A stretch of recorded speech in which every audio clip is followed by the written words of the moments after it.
Welcome to the Justice Committee's third meeting of 2020. We have no apologies. We've had a delayed start due to the Cabinet Secretary being unavoidably detained. So the committee used the opportunity to discuss the work programme in full. There will be no need, therefore, to take agenda item 1.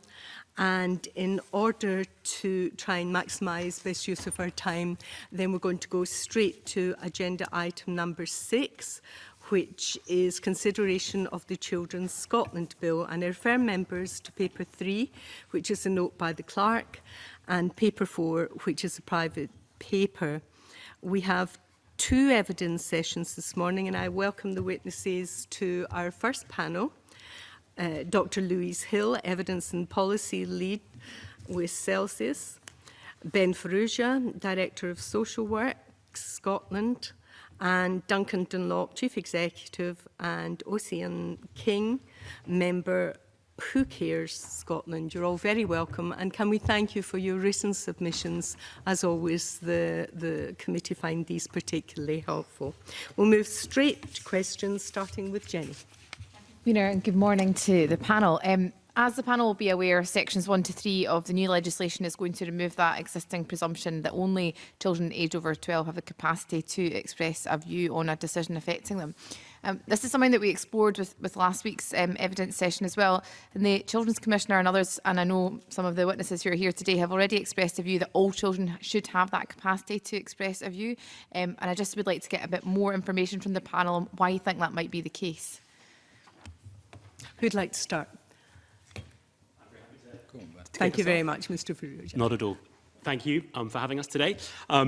So Social Work Scotland fully supports the removal of that presumption. I think quite simply our basis of our position is an understanding that some children under 12 are very able to form and give a view, and we think that should be reflected in the law. Although the current law does not prevent children under 12 doing so, I think our understanding is that in practice it has become an age threshold, and we'd like to see that removed. Mm-hmm. Mr. Dunlop. So, microphone, it will come on as if by magic automatically when you indicate to speak. It's fine. So on this issue, we do uninstructed advocacy even for babies and toddlers, which is whereby we will give the opinion or the point of view from a child's perspective right from birth onwards. And what we do that with is from a independent relationship-based position, whereby we look at what's going on for the child in any one instance and really what matters to that child. If it's done as a transaction where someone from a court comes and sees a child, has a very brief conversation or uses a form, as is currently the way of being, it's not a good process. Children can feel under pressure from giving an opinion that a parent will hear, and therefore can be slightly, potentially open to giving one side of the argument rather than the others, rather than the true reflection of what they want. But we have children from the age of 5 or 7, as you'll hear later, that can almost parent their own brothers and sisters. So why on earth they can't have an opinion on what should happen to them in their childhood and where they should live or whatever else really is just down to the process through which we elucidate their views. But the court must do it by someone that's independent from the families, and it must be someone with it's relationship based as far as possible, and then we really see a true depiction of really what the child feels most comfortable with. Anyone else want to add? No. Okay. Can I add? Sorry.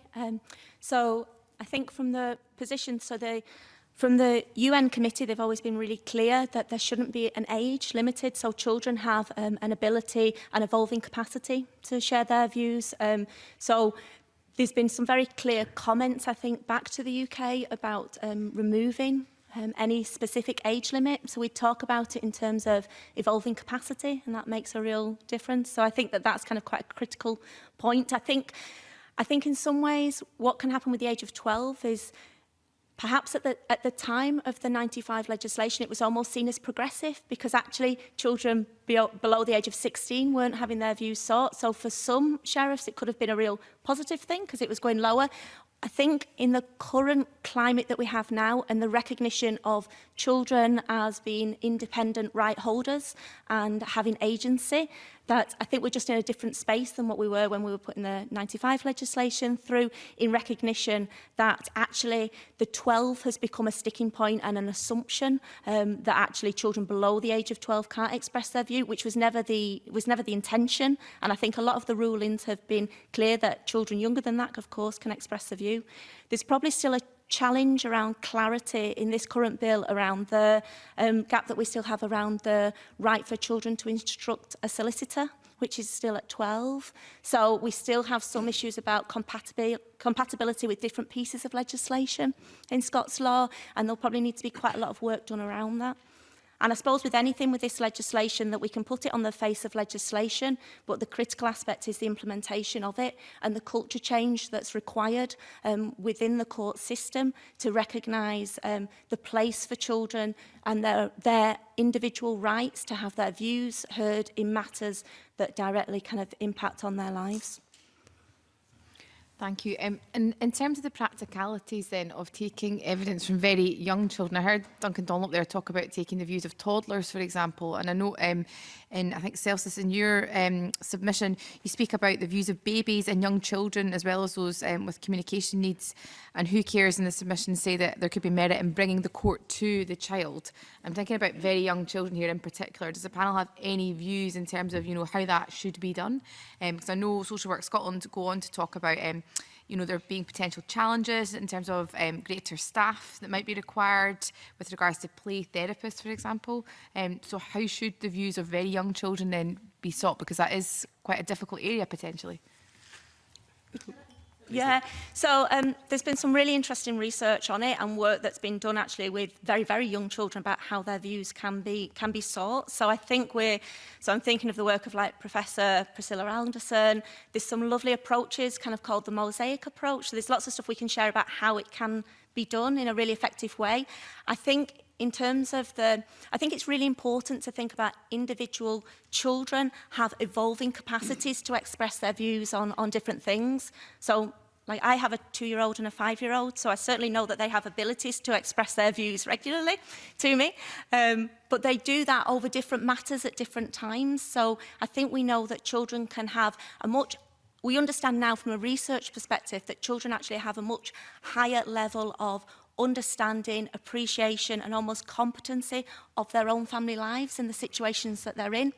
And when we're talking about the experiences for children that are really in some of the most difficult circumstances, then there's really sensitive ways that we know, really, really good skilled practice that we can work with them as a way to find out what their views are around you know, relationships with parents, seeing wider family. And it's more about how those are ways in which that could be shared appropriately, sensitively and ethically to the court to be part of representing that child's view. I don't think we're talking about children crawling around a courtroom. You know, I don't think any of us would think that would be appropriate. But I think there is something about our culture of courts and how we think about changing a system to just be more open and reflective on the ways in which they could kind of share their views. So there's lots of different ideas of how we could do it in an appropriate, developmentally kind of appropriate way as children grow up through the system. I suppose I don't have much to add to that other than, I suppose, the observation that this isn't about breaking new ground on a map that hasn't been filled in. This is about bringing courts up to the best practice, which is going on here in Scotland right now. And everyday organisations are deploying the kind of mechanisms which you spoke about, using play therapy, using really skilled advocates, using psychologists, using regular people, social workers and others to ascertain the views of children under 12 right down to toddlers to feed into other processes. So I think if we wanted to, we could incorporate that practice into the courts. I suppose the point that Social Work Scotland made about resources, and it's a point I'll probably come back to again, is we should never assume that because it can happen elsewhere, we can just easily incorporate it into the court system. It is complex work. It requires skilled professionals who have done certain kinds of education and who have certain kinds of support and supervision is critical to avoid their bias being brought into that process. So that kind of introduction of that practice really needs to be thought through. The implementation, to refer to what Louise said earlier, needs to be really considered and then followed through. You know, we can't just have a good implementation plan and then hope it happens. We actually have to make it happen over time.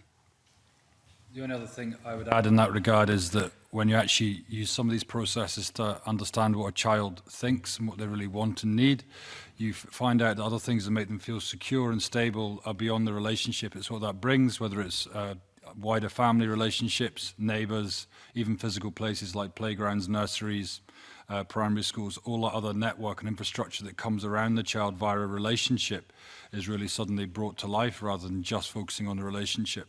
But it does have to be in a very child-centered way, and it will take time because it relies on a relationship for the child to trust to really be able to express that point of view. Can also just add the environment in which, whilst you're taking the opinion and views of especially infants, you really have to keep in mind it's not about manipulating them to get their views, and it's about building that trust that the infant actually deserves, just so you can get get the infant's views and opinions. On that point, then, you'll be aware that under the children's hearing system, the rules state that the child must be able to express their view in the manner preferred by them. And the legislation at the moment doesn't make provision for specifically how that should be taken, how the methods rather should be, set in place for taking evidence from very young children. And you spoke there about building trust. That could be quite difficult if you're taking evidence, for example, from a child in a court situation. So, do you think the legislation should be more specific in terms of how those views are taken from children in primary legislation? Does it need to be spelled out? Should it be prescriptive? I'm always a bit instinctively nervous about things being too prescriptive, just because things evolve, and then we'd be back here again discussing with you how that list needs to change. I suppose I would hope that in the court situation that we are confident that sheriffs and their officials have sufficient understanding of those mechanisms and those processes and are able to create spaces where those can be used and used by the court subsequently. I suppose from my perspective it would be, I agree with Ben about the not being too prescriptive. I think it's what's actually done with legislation. So legislation serves a particular purpose, obviously, as primary legislation, but it's more around the kind of culture change and what goes on around that. So you want to think about really good quality guidance, and then a whole kind of implementation, a whole suite of implementation measures that can help support that practice. Because obviously it's unfair to put things on the statute books that everyone says, I've got no idea how to do this.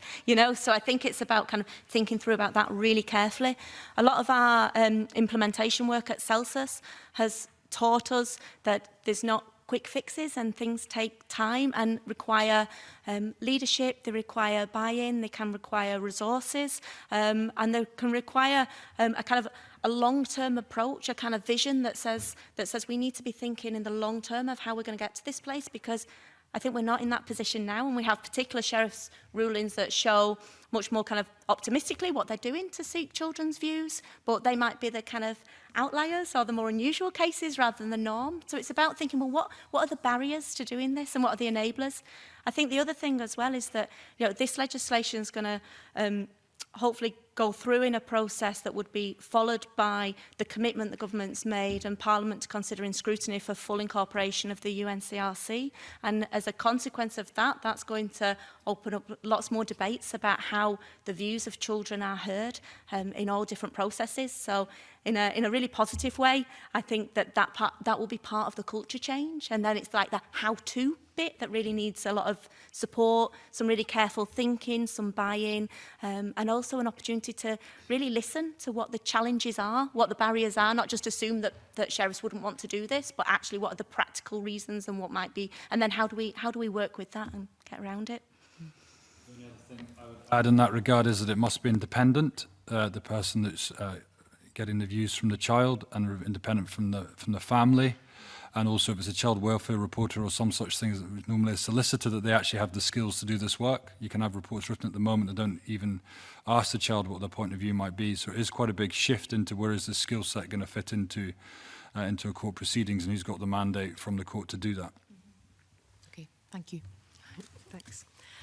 Last week, the panel heard from grandparents apart, and they were suggesting that grandchildren should have a right to see their grandparents, and when they were pressed about why there should be a right rather than the presumption, then they said that that social workers' involvement with families hadn't always been positive in terms of relationships between grandparents and their children, but more specifically and worryingly, why they really wanted the right was there was no proper investigation of what's being said or what a social worker puts in a report.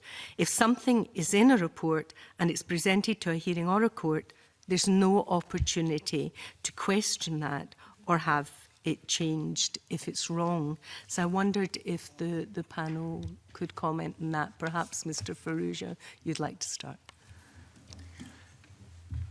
I'm just pausing just so I can cogitate on that. I mean, I suppose my starting point is that we have not supported about moving them to a right to be included, I think, in our responses. I think that's informed by the fact that a social work assessment of a child's best interest should be a dynamic process that may at this time not see a relationship and contact with a grandparent as a helpful thing, but may in the future.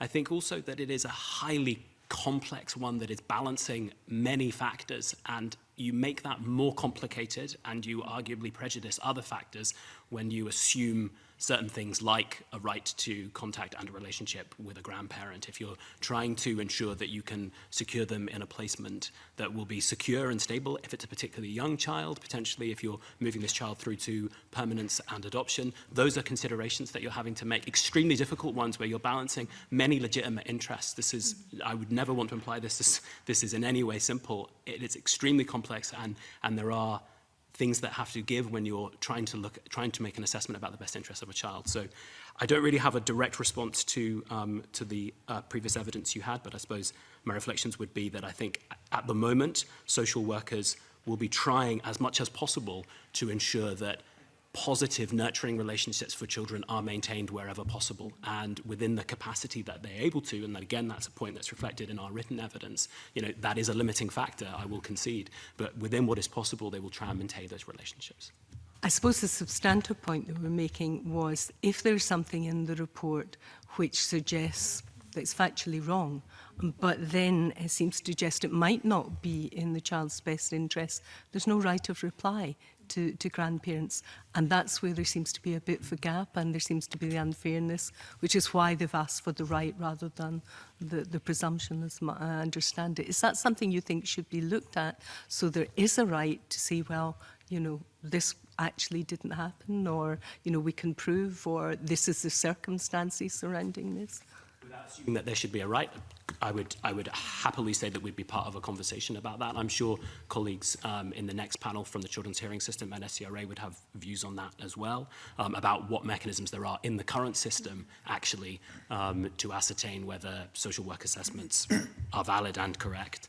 But always, this is an evolving system, as it necessarily would be, and always open to being part of a conversation about how it should change in the future. Do others have a view? Dr. Hill first, perhaps? Okay, sorry. Well, I suppose I was just taking a slightly different lens on it, because I think, the panel later can speak about the opportunity of relevant persons and being identified as relevant persons in hearings procedures. But I was thinking more around the specific role of family group decision-making and creating spaces prior to court proceedings and how useful they can be. That's specifically, obviously, around children. So in the Children and Young People Scotland Act 2014, the legislation was to provide family group decision-making for children at risk of becoming looked after. So in those kinds of proceedings, I'm thinking particularly around kinship carers that we've done lots of work with, that they would be incredibly relevant, appropriate spaces that use a strengths-based model and create a private family space for all views to be heard, which, you know, the reports from children going through those processes so far are positive, and grandparents are an absolutely critical part of that. So that's obviously prior often to court proceedings, not necessarily in the case of kinship care orders, which we could discuss. So But I think in terms of, it's outside of my sphere of knowledge for when it's private court proceedings with grandparents not related to children in the care system. So I wouldn't have a view on that. Okay. And Mr Dunlop? Yeah, would it be similar to Dr Hill there in terms of only if those who are involved within the care system itself, but our presumption would be that children are actually placed as close as possible to their community or a network of people that they know. And there ought to be very good justification. It was repeatedly reviewed if they're being removed from all relationships that they don't know, because that has a significant negative impact on children when they're removed into not just strangers' care, but into a strange place. And your natural place wouldn't just be your grandparents, it would be neighbours, it would be members of your community. And sometimes the presumption is we look for blood relatives and family relatives rather than other people in the community who may well just have just as strong a bond, who could be supported to take up that role as well. So we'd look at someone that the child actually knows and has a strength of relationship with that can be independently assessed, not just because they're part of a family. That certainly seemed to be what grandparents apart were looking for, you know, a proper investigation of what's being said by the social work when it's put in a report, and I think what you're suggesting would facilitate that. Liam MacArthur and then Fulton supplementaries. Thanks, Convener. Yeah, slightly at a tangent, but it's been suggested, I think, Shared Parenting in Scotland have made the point and drawn what they say are examples in parts of Scandinavia where there is a presumption of shared parenting, which again always has to be informed by the best interest of the child, but in a sense levels the playing field at the outset and potentially avoids conflict that can end up in court. And I was just wondering whether or not the panel had any views on whether a presumption of shared parenting was a positive model that might be pursued either through this legislation or through some other means.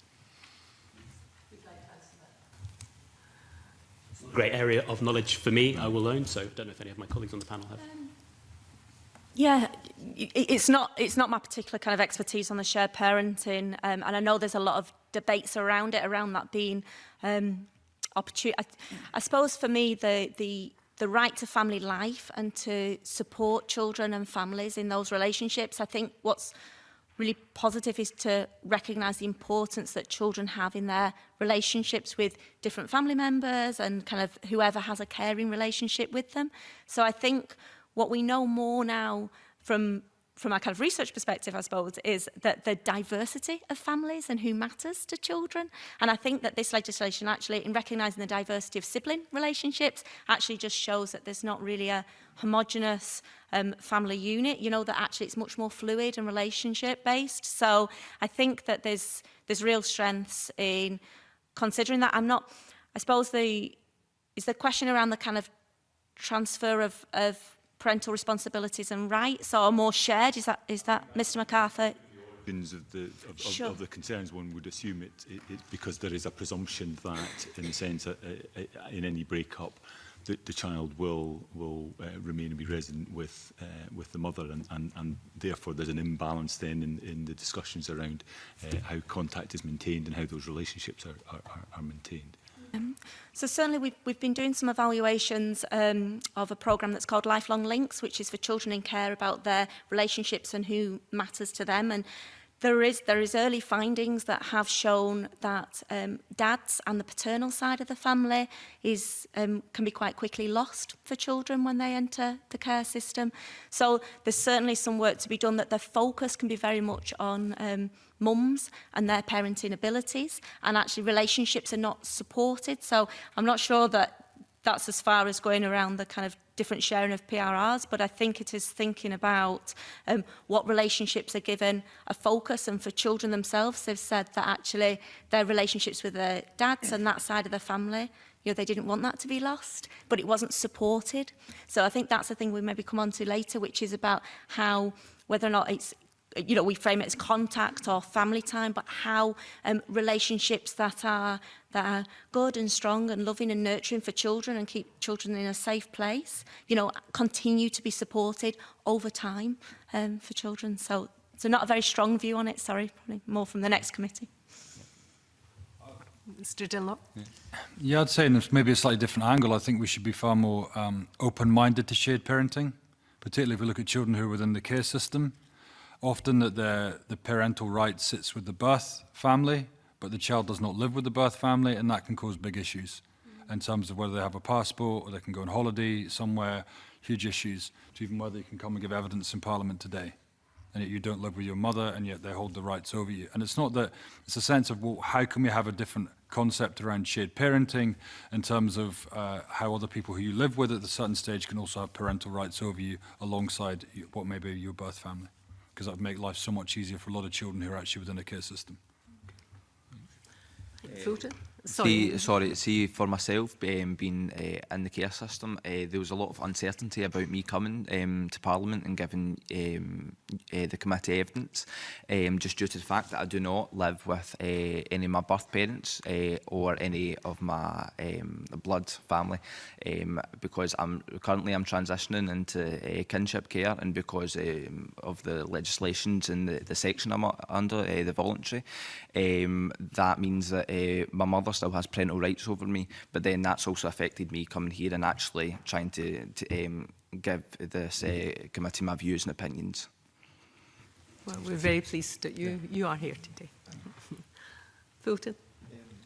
Thanks, Convener. Thanks very much, Well. Thanks very much for that last input as well. Going back to what we were talking about earlier about grandparents apart evidence last week. I agree entirely with what the panel have said. I don't think that it should be in as a right. I think a presumption is a better way forward, just because of as been discussed, the complications and for grandparents are vitally important to many kids, but there's other relatives who are equally important in different situations. I think what I was trying to explore last week, and I want the panel's view on this today, is I think there's almost a two-tier system, because I do think that the lady that was here from Grandparents Apart had a good point in terms of where they maybe fit into the overall process. But I think if social work are involved, or the children's hearing are involved, actually there is a full assessment there of grandparents, aunts, uncles, other people who are important. I know that myself from being a social worker, that would be something that would be taken into account. I think it's the young people who are going through the court, the family court system, where there isn't statutory services or children's hearing services. Have you any views on that, and how could we make sure that the children in that position are getting a service that maybe others would be getting if they're involved in the hearing process? So, sorry, I'm just making sure I'm understanding correctly. So, children that aren't part of the children's hearing system, about the recognition of grandparents? Yeah. So that are going through the family courts. Ah, right. Okay. Good question. Right. So, I suppose my initial thought is sharing some of the learning that we have from our mediation work and kind of the work that we can do about Relationship Scotland and the work that's creating spaces for families, basically to avoid going into the court. So if the dispute involves grandparents' views as well, so that we can avoid going into a court scenario. So I think that would be the opportunities that we'd look at, mediation and work with families, and acknowledgement of who would be relevant persons to be able to kind of, I suppose, come up with plans that are, good, safe plans to have nurturing childhoods. Yeah, I think, sorry, it is a little out with my area. I think when you're saying that there, sorry, do you think that's not happening just now then in the family court system, or, I think it'd be unfair for me to comment because it isn't my area of expertise. I'm sorry. I've certainly heard examples where that's the case, but I think your observation is spot on. I think in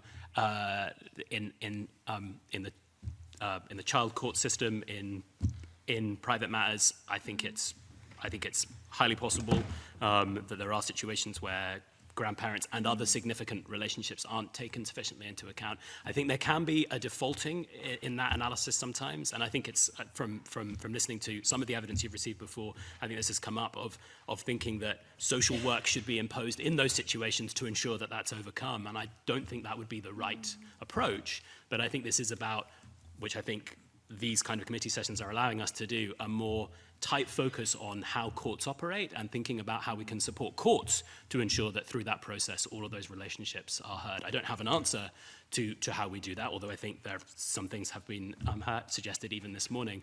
But I think I think probably Grandparents Apart probably do have some reasonable cases and examples, and I think our job should now be about thinking how we can ensure in those private matters we can ensure that their voice is heard without having to impose statutory services into the mix. Rona. Thank you, Convener. Good morning. Just on that subject before we leave it, can you kind of pin down what specific mechanisms would be used to explore the wider relationships that a child might have in terms of court decisions and well, social work decisions as well? As a former children's panel member, I know that there's a lot of kinship carers, a lot of grandparents are the primary carers, but and obviously the best interest of the child is paramount. But beyond that, when you're looking for a solution, how far do you go to find out what the child's relationship is with other family members? So I suppose we're going to have to... Duncan, up to you, if you want to. Well, we would say start with the child. So look at the network with the child, and you can do that from a very young age. Who do they have a relationship with? Who is it that they actually feel secure with? Where's the stability? There'll obviously be other formal services they're involved with, probably nursery or school, and you look at that and the network there. Teachers will know who comes to pick them up, who do they have a friendship with at school. There's a whole wider network, other relations, and who are involved in the community, other neighbours. There has to be some fairly intensive work to look at really mapping that network of support and community around the child. There's a lot of this within family group competencing sort of principles already in terms of what is there, but it's not exclusive to the family. It's who does actually cares about that child, where is actually the semblance of a loving relationship already present. They may well be able to be invested in sort of that individual or family can actually give the support around them with support from others. But really, where does that child feel secure and safe? Because that's the best place for us to start from, rather than who ought to have the right because they do have a birth family relationship with that child. Would be really where we would start. And do you think that's happening enough? I mean, do you think that is the generally accepted practice, or do you think in some cases it may be missed? Well, I think there's probably a lot of barriers to that happening as it currently stands, in terms of if you were to say you were to play this role, what support would you get? How understanding is your wider community, your workplace, to support you to look after a child? How in-depth the assessments are giving, and what sort of a suite of options do we have to enable you to be able to do that? So there's a lot of work to be done within the care sector.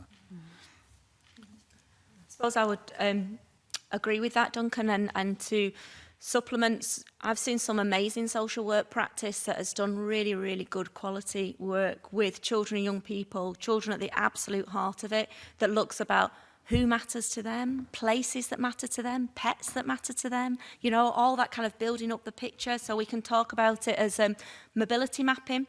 We can also talk about it in terms of family tree and kind of sharing kind of almost family folklore and kind of community folklore, and that kind of comes in to create these pictures.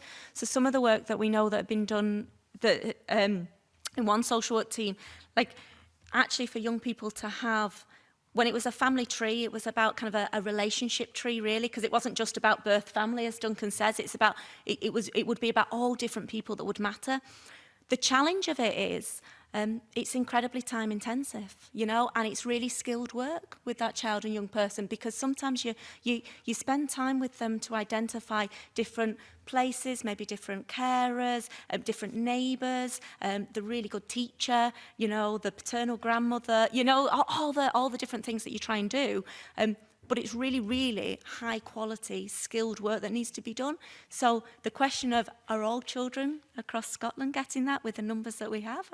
I think we'd really struggle for that to happen. So I think we're learning more and growing that as practice. I think the challenge is that shouldn't be the exception. We shouldn't be saying, well, there's a couple of children here that have this amazing kind of life story work and family tree and mobility mapping, and we've done all that great work with them. But actually, for many, that just wouldn't be the case, and that's a real challenge, and that's a real challenge about resource.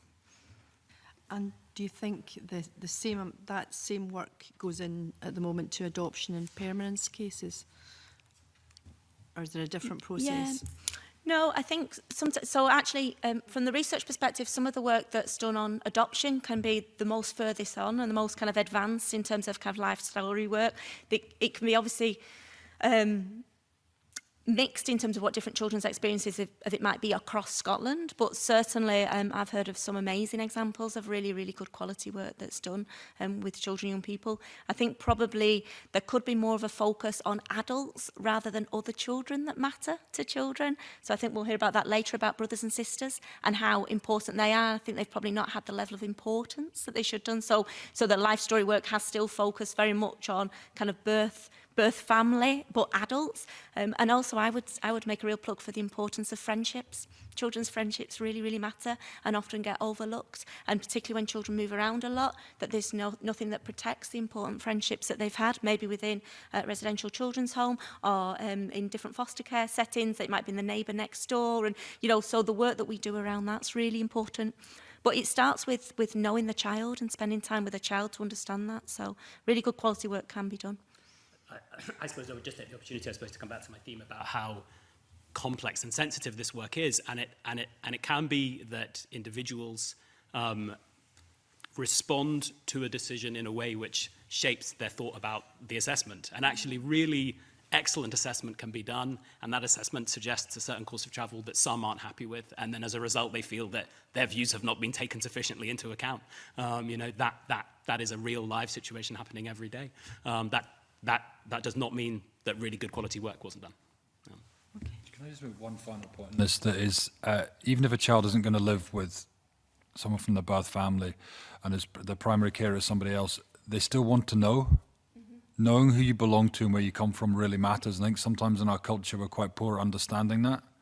If you're a Dunlop, where are you from? Where's your family? Where are your roots? What's your history? And it actually matters to a child, particularly if they're entering care and it seems to be a fracture within what would be seen as a natural way in which you'd grow up within a birth family. They still need to have the connection, and they need to feel in control of the relationship with that birth family and understand who they belong to, whether that's a grandparent or the community that they're part of. Thank you. Thank you. John. Thank you, Convener. Good morning, panel. It's you've sort of touched on it a bit. Moving on from the grandparents to siblings, and Section 10 of the bill imposes a new duty on local authorities. And I know, Mr Fraser, that's on top of the existing statutory duty to safeguard and promote the welfare of looked after children. That's of paramount concern. Now, I wonder if the panel can comment on why siblings would find themselves separated at this stage, and whether changing the existing arrangements is going to prove problematic implementing this new duty. Well, see, before I answer that, can I just give you a wee bit of context about myself and my life?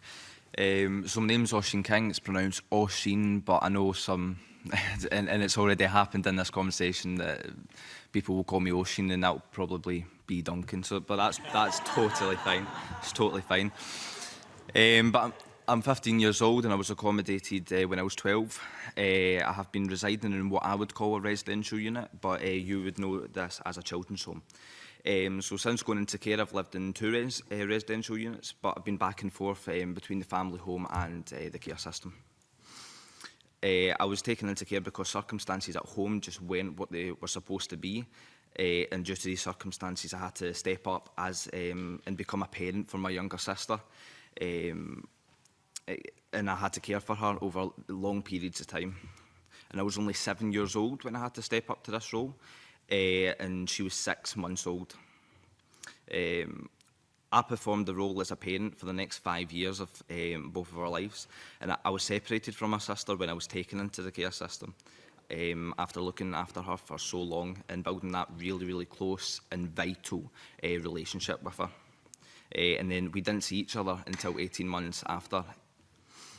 So I took this separation as a loss. It was, I would say, it was somewhat of a death.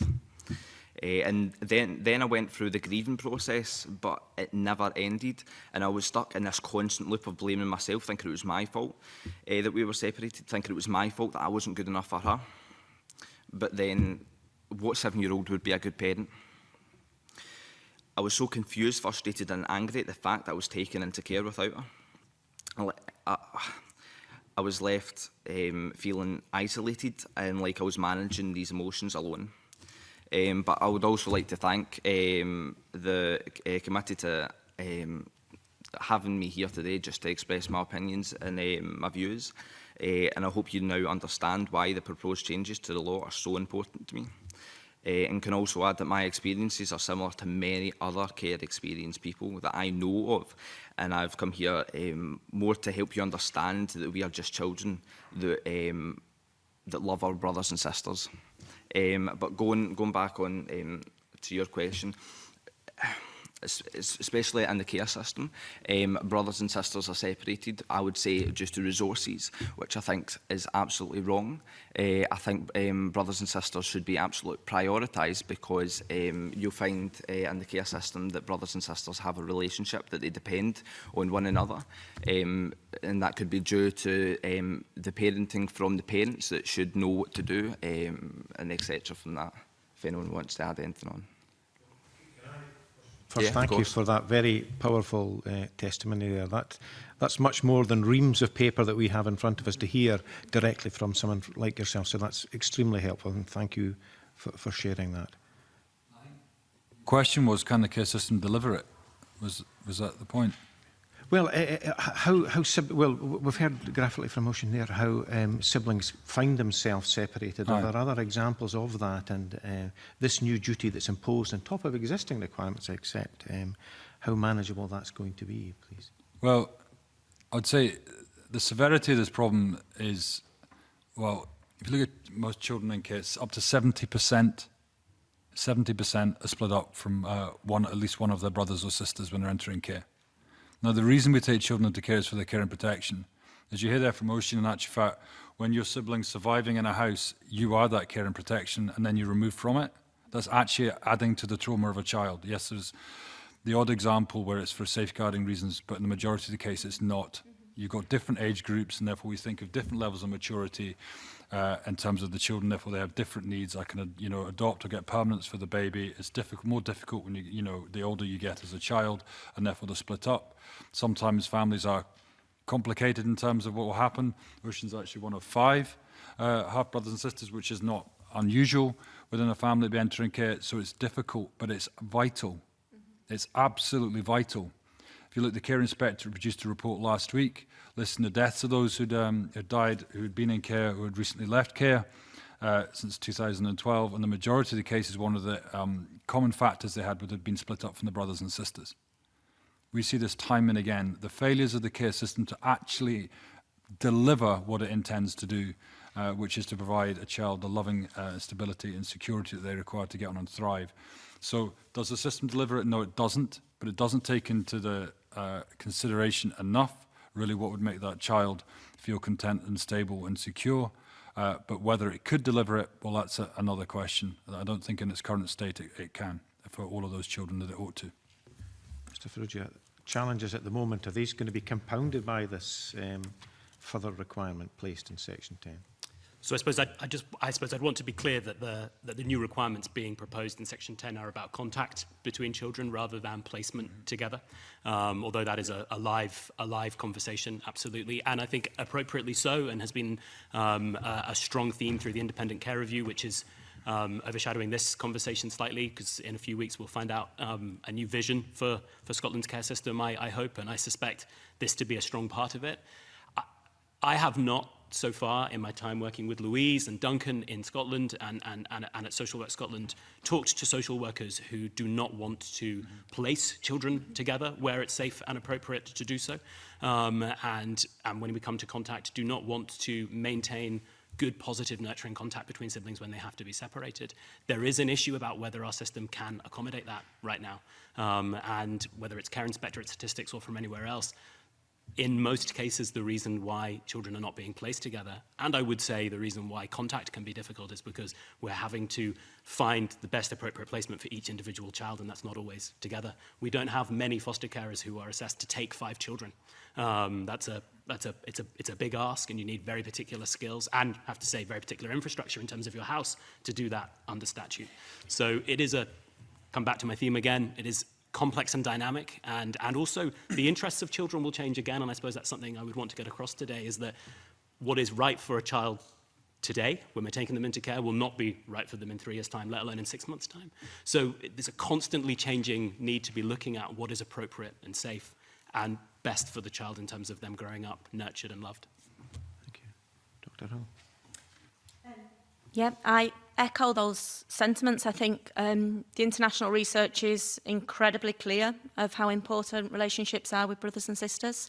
Love, nurture, stability, security, belonging, you know. So we have a huge amount of evidence that shows us how important it is. I think all credit to the Parliament for considering this, because it's really important and it has been overlooked and hasn't had the level of attention that it deserves.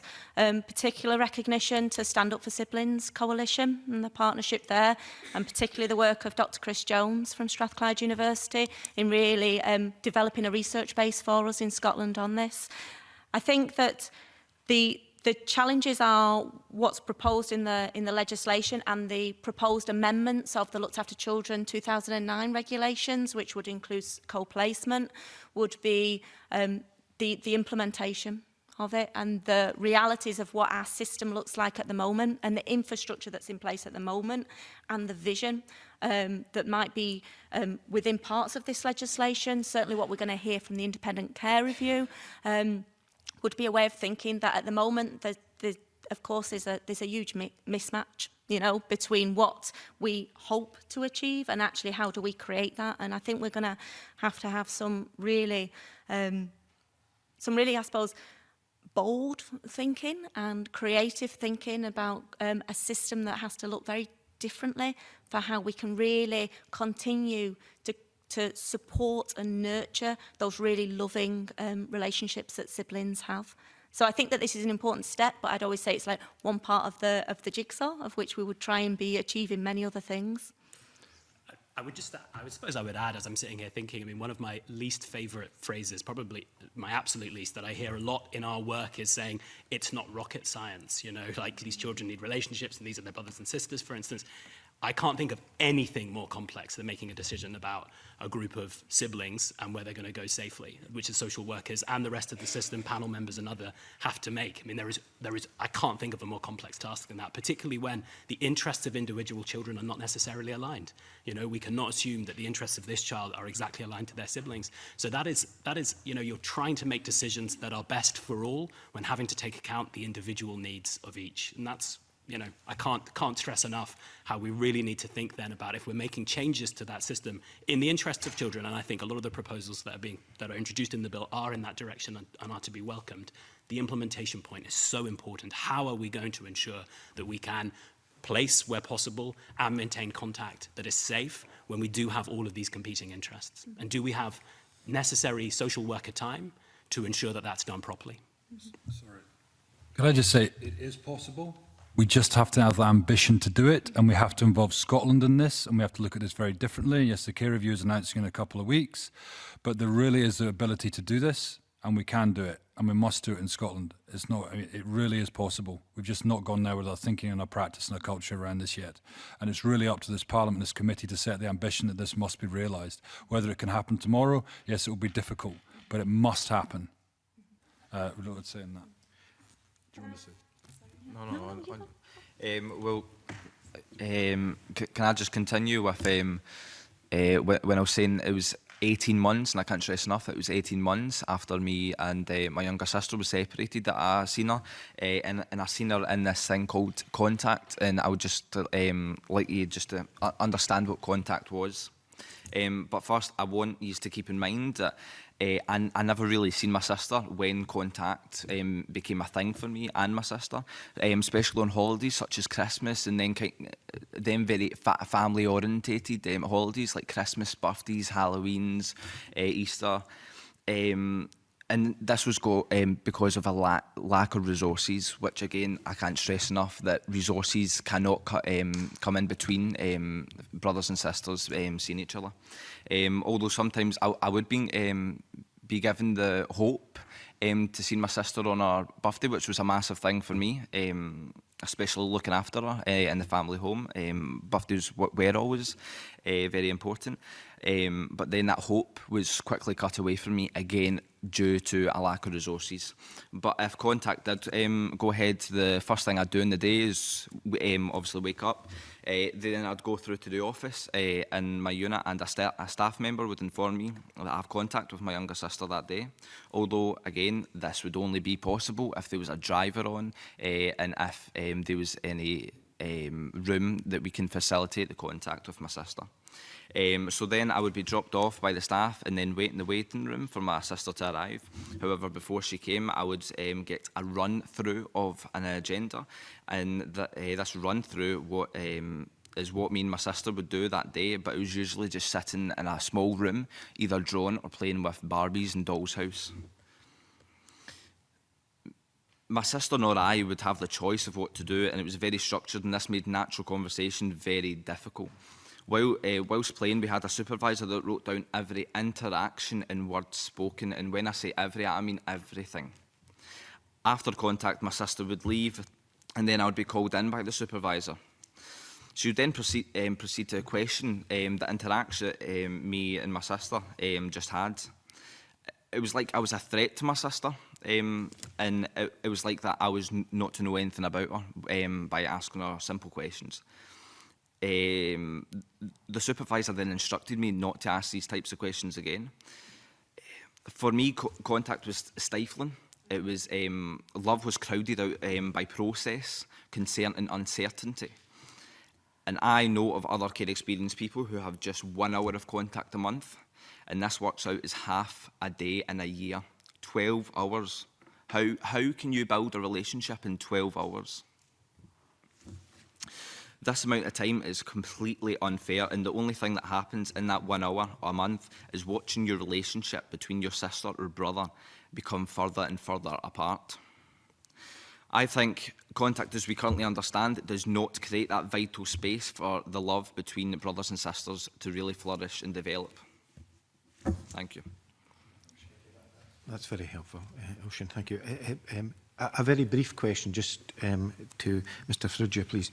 And it is about, we've heard from COSLA that the financial memorandum in reference to costs identified for local authorities, which of course is an important issue, and I'm sure we'll return to. But Social Work Scotland, I understand, does not disagree with the principles that's been talked about here, but says that without significant, more fundamental changes in the structure and resourcing of the care system. Can you just say a few words on the structure that you believe makes this proposal challenging, Mr Farrugia? Mr Farrugia. So I've already referenced the independent care review. I think a fundamental plank of its work has been looking about whether the current formulation of the care system in terms of its components, whether they enable or inhibit the kind of loving, positive spaces which Oisin has been speaking about, whether we can create those for every child, which is what we need to do. And I suppose our ambiguous comment, I will own, is informed by a reflection from some Social Work Scotland members, which they've fed into the independent care review too, that probably as it's currently set up, there are barriers created in there. There are perverse incentives created. We have situations where we have children placed in residential units with highly skilled, highly experienced, incredibly nurturing and loving members of staff. But it is also true that we have them in places that perhaps don't have such a culture as well. And it does come back to that theme, though, of, unfortunately, our looked after children's services, our children's services in general, that coat is cut to match the cloth which is given to it. And that's understandable. That's how public services work. But largely, we get what we pay for. And in that context, you know, decisions are taken to try and ensure we can deliver all the services that they are required to deliver, and quality sometimes gives there. It's not the kind of experience which Oisin described is not what people are aspiring to provide.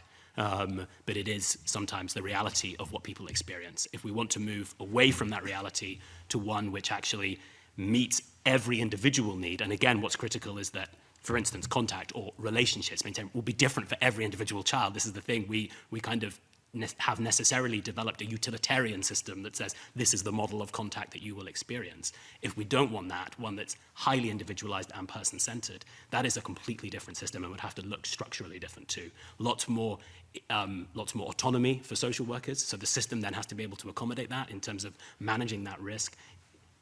I'm excited, I'm a little nervous, I will learn about what's coming in 2 weeks, because really if we want to achieve the best outcomes for looked after children and children more generally, there has to be some fundamental points about Scotland changing its attitude to how we fund, resource and support children's services in general, to pick up on Duncan's point from before. It is with Scotland, you are important agents in that, but it's with society to own that change and welcome that change.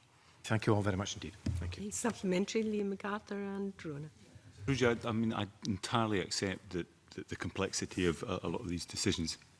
We're coming back to the overarching principles about the best interests of the child. I think we've heard from Mohsin very vividly how the best interests of those two children appear to be let down and failed by the way in which those decisions were taken.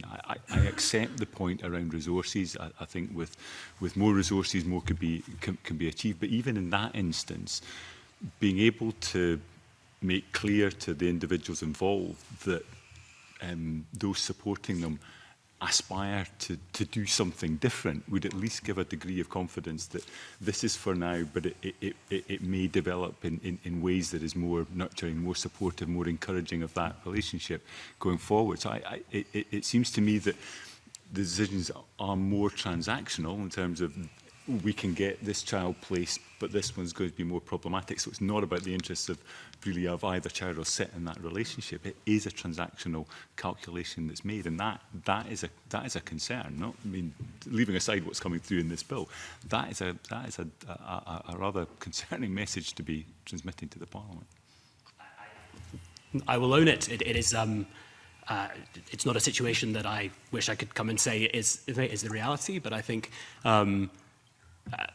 I'm not going to defend some current social work practice. I suppose what I'm keen for the committee to understand, and I don't think so far this process in terms of the development of the bill and other attendant bits have satisfied, is a really deep understanding of why those things come about. I often hear people say to me there is a culture.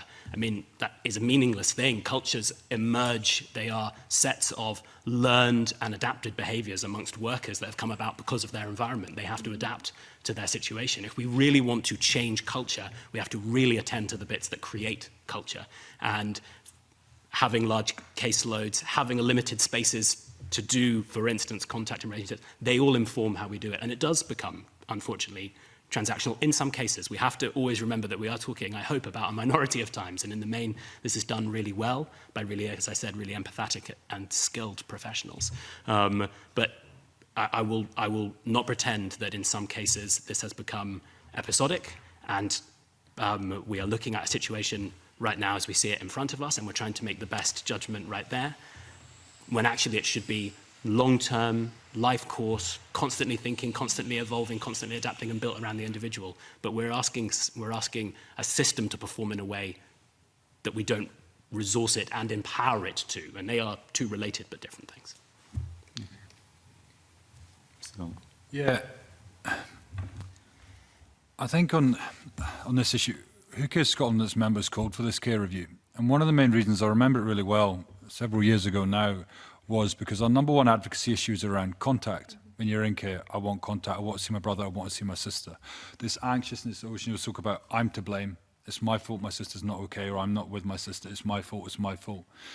And one of the main reasons within it was the understanding that if you actually look at the outcomes of care experienced people, they are the worst in our society. We're looking at our biggest human rights, homegrown human rights violations that are going on within our country today. It's hidden in plain sight if you look at the outcomes. I'll never forget going to Parliament Young Offenders Institute, be about 10 years ago when Governor McGill was in charge of it. And out of our 1.5% of our population who are care experienced, he reckoned 80% of the young offenders had experience of care. Now, our official statistics don't even track. I think the official did say that it's under 40% at the moment. We don't even track what's going on for this population. But your indicator here and what we're looking at is sibling is because, yes, the community of care experienced people have come out and said that this is our biggest issue, just want it fixed. Please let us be with our brothers and sisters. Not 12 hours a year over, 1 month, an hour every month, but actually to live with, be with, have a natural, combative but absolutely understanding lived experience with a brother and sister. It's a key indicator as to whether a care system is actually working as a natural process that our own children, or what we might have had in our own childhoods ourselves, would have actually mattered, was about how do children actually get to have that organic space. It's not a process. You're not going to a hospital to have a procedure. You're having a relationship with its ups and downs that you would with a brother or sister. You share experiences, the highs and the lows and the emotions along with it, that when you grow up into an adult, you're not left with a void. You'll have had Tegan maybe in Radio 4 documentary last Tuesday night. She wrote to her sister every birthday. She'd write a card to her, write a letter to her to say, I still care for you, because she was split up and she also parentified her little sister. Her little sister had made Tegan into an imaginary friend and didn't even realise she existed, because when they went into care and they're 12 years apart, she was only 4. And it was her mother later on who said, no, you do actually have a biological sister. But what we're doing in terms of the trauma we are adding to children, this is only one example of sibling separation, of a care system that just does not work, is a really clear indicator why there has to be wholesale reform in this space. And it's a really key one for this committee and government and parliament to actually look at and say, how is this progressing? Because the more that siblings are together, as much as possible, or whether if you're 10 years apart in your age group, you have contact with your 18, 19, 20-year-old brother or sister, is a really key indicator of the health of a care system going forward. So it's one of these issues that we should really look to scrutinise going forward. Because we've been in this parliament, remember we passed the 2014 Act when we raised the care leaving age to 21. Still, 6 years on, the average age of leaving care is 17. Still, people who work within the system don't know that children should be allowed to stay in care to the 21. Children don't know they have the right to stay in care to the 21. Even more recently, we passed a corporate parenting legislation where every 3 years they're meant to report. They have a duty to report to this parliament of what they're doing within their corporate parenting plan. Some corporate parents don't even have a plan, far less report to this parliament, because they're not held to account. Recently, there was a bursary for care experienced students to go to college or university, and we found members, our Who Cares Scotland members, were having that bursary taken off them as rent while they lived in a residential unit. And that practice had to be overwritten by John Swinney, Cabinet Secretary, writing a letter out saying this is not the intention of what this was for. We have to look at this differently. This is one indicator of a system that does not work and cannot work under its current premise. Yes, and the constraints are put around many good people who work within it. We have to look at this very differently. If I may end, I think a really important section of contribution on quite a minor point, I suppose, but coming back to the bill itself, I think from our perspective, to achieve what the policy aspirations are around contact with siblings, and then to put in a financial memorandum that there'll be no impact. I think what this bill will do is change the law. If we want to see things change for children, there has to be a much deeper analysis of what those barriers are, and for us to actually attend to removing those barriers. And that will require money, ultimately, but also power and no doubt political capital to be spent from some difficult conversations. But at the moment, this bill, in our opinion, is only going to possibly change people's expectations of what they should receive and experience, but not change the reality. Rona. So it might do if we really hold to account those who are actually given the duty to look after our children and properly look at how this feedback loop goes. Because children do not have the power in this system. They don't even have the right to have access to advocacy, so they're not going to have a voice to tell you how this is going. Oisin is a really, a rare example that gets the ability to sit in a platform like this. So if we're going to do it differently, and the Parliament's going to have expectations on local authority to use their budgets differently, then we have to follow through and make sure it's happening. See, before we move on, can I just expand on what Duncan said and expand what Ben said about adapting and how kids in care have to adapt to the system and to processes. So the reason this change in the law is so important to me is the protection that it can offer for brothers and sisters. But then the fact that I'm sitting here, a 15-year-old sitting in Parliament, giving evidence to this committee, it really shows there's something's really wrong, and I think it's quite obvious what's wrong. We are in a situation in modern-day Scotland where children are having to speak up just to see their family. For many care experienced people, compliance with the decisions that adults make is part of survival. I worry about the number of people out there who will never get to this Parliament to talk about these types of issues, and I worry about how many people think it is their fault, just like I did. Me personally, I've adapted to the care system in many ways. For example, I got used to referring to the adults who brought me up in my residential unit as staff. I didn't call them by their names, I called them as staff. I sign a form that explains to new staff members who come into the residential unit of what type of restraints they can restrain me in case I'm having an outburst. And I also use a fob key like a hotel to get into my own room, and I also have to ask to get let in the kitchen for a drink of water or get let into my own living room, my own space. I was brought into care and I was told that I would only be in the unit for 12 weeks, but I wasn't told that until the second week that I came into care. And then here I am 4 years later, still in the care system. Not being able to see my little sister is something that I will not adapt to. I've adapted to the care system, but one thing I will not adapt to is not being able to see my little sister. There has been occasions when it has felt like the people who look after me has also had to comply as well to the system and processes and protocols. But I don't believe that someone goes through all the bother of training to be a social worker or registering as a foster carer or working shifts in a children's unit just to restrict children from doing things they love and seeing people who they love. Somewhere along the line, the system and its culture has made people nervous to do the thing that's right, their natural instinct to know what's right and wrong. And this law clarifies that brothers and sisters being together and seeing each other is the right thing.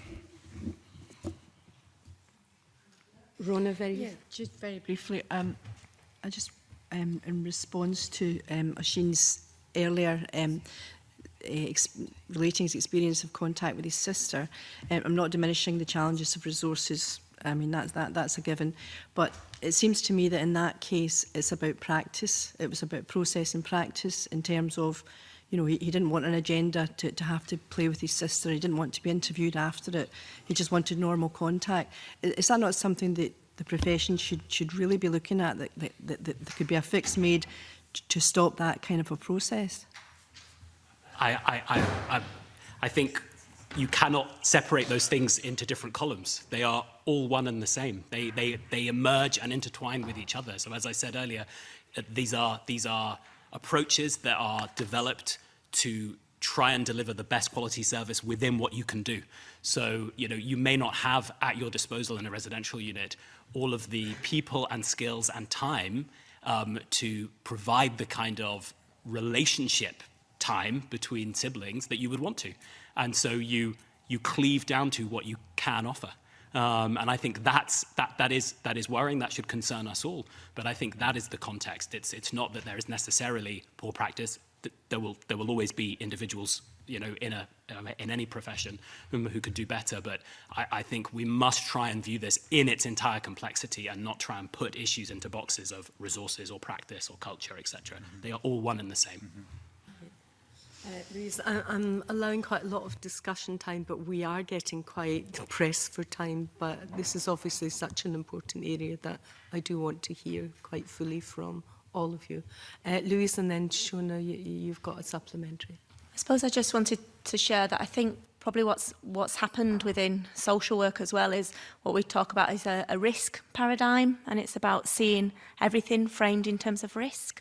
And unfortunately for yourself, I think with your little sister, that was almost the framework as if there was risk there, you know, rather than understanding it as a basic of just relationships. I think it's possibly, I think what we'll be trying to do, I suppose, and like having more of a social model of understanding, protecting children in terms of actually not even seeing parents as a risk in that way, but actually having a much more compassionate and understanding kind of strengths-based family support approach to it, so that we can actually kind of work in a much closer way. But I think what's happened is almost sometimes what happens in relationships with brothers and sisters, the kind of risk paradigm that happens between when children have experienced abuse and neglect, that there's almost like a thinking that just translates into that it's assumed that that's the same for brothers and sisters as well, which is flawed and completely incorrect. And the evidence would show us that it's actually in a very, very small number of cases that brothers and sisters would be a risk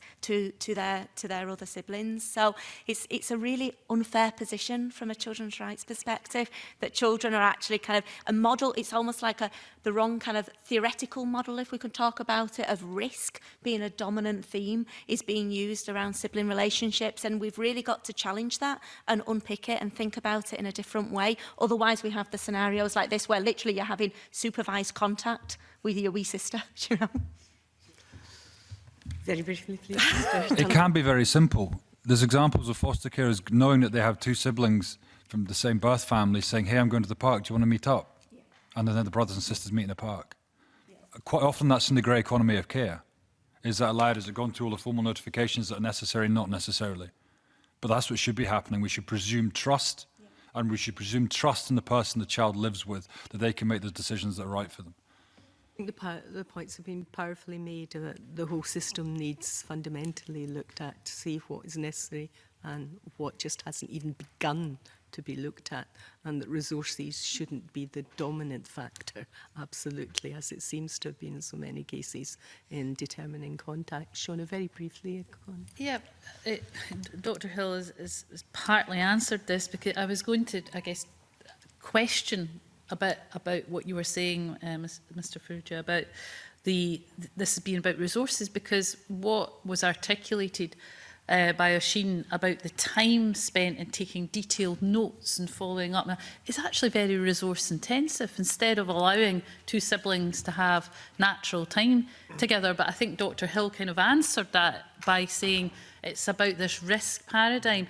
And I want to know, is that about established practice, and where has that established practice come from? Well, is that for me? Well, I guess, yes, I guess.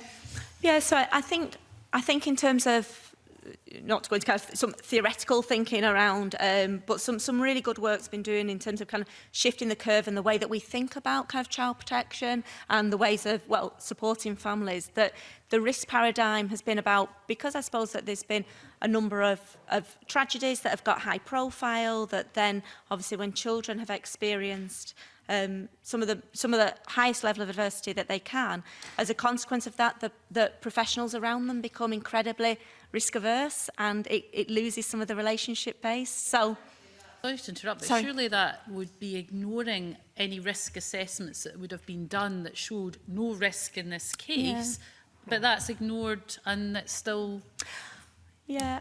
I suppose for me, the kind of paradigm is just almost that sometimes can just feel like the culture that's existing. So it's things that might have been used for assessing parents' relationships with children. So I think that's what we know has happened. I think there's some new thinking, which is called a social model for understanding supporting families and protecting children, which actually just flips it in a completely different way. And I think that's incredibly helpful. And it actually looks much more about the strengths. And obviously, all the research that tells us about brothers and sisters is overwhelmingly, they're a huge strength. You know, they're a huge, so they're a huge resilience factor for other children. So there's something that's got a little distorted, I think, in our understanding. Thank you. Could have had a whole panel on this subject. Liam, if you could ask your questions, please. Thank you, Convener. I'm actually going to stay in the same sort of area briefly. First of all, can I just echo John Finney's thanks to Oisin at the start, as I found that very powerful, what you've been saying, and I suspect the committee has as well. So that's why I want to just drill into this a little further. John Finney started by asking about this Section 10, this new duty on local authorities to promote personal relations and direct contact with siblings. But it then caveats that by saying it's to the extent practicable and appropriate. Now, I'm interested in the panel's views on that caveat, because this committee's had evidence from the Faculty of Advocates that said that's actually a useful qualification on the duty. But of course, we've also got another thought that it might actually be a threat to the policy aims, because of course practicable, if something is practicable, it could be prevented on resource grounds. So I just would be interested in the panel's view. I think that part of the issue here, and we look in Ocean's particular instance of care, which is roughly about 9% of children in the care system live in residential care, he's looked after by people who it's their job. So when we look at a risk paradigm, you're looking at, to a degree, you're wearing it as a job versus also this other space where you're trying to be a quasi-parent as a staff member. Whether the two are compatible, that's a very interesting question. But when you're actually looking at the practicable area, as Oisin was said, well, it's just not practicable.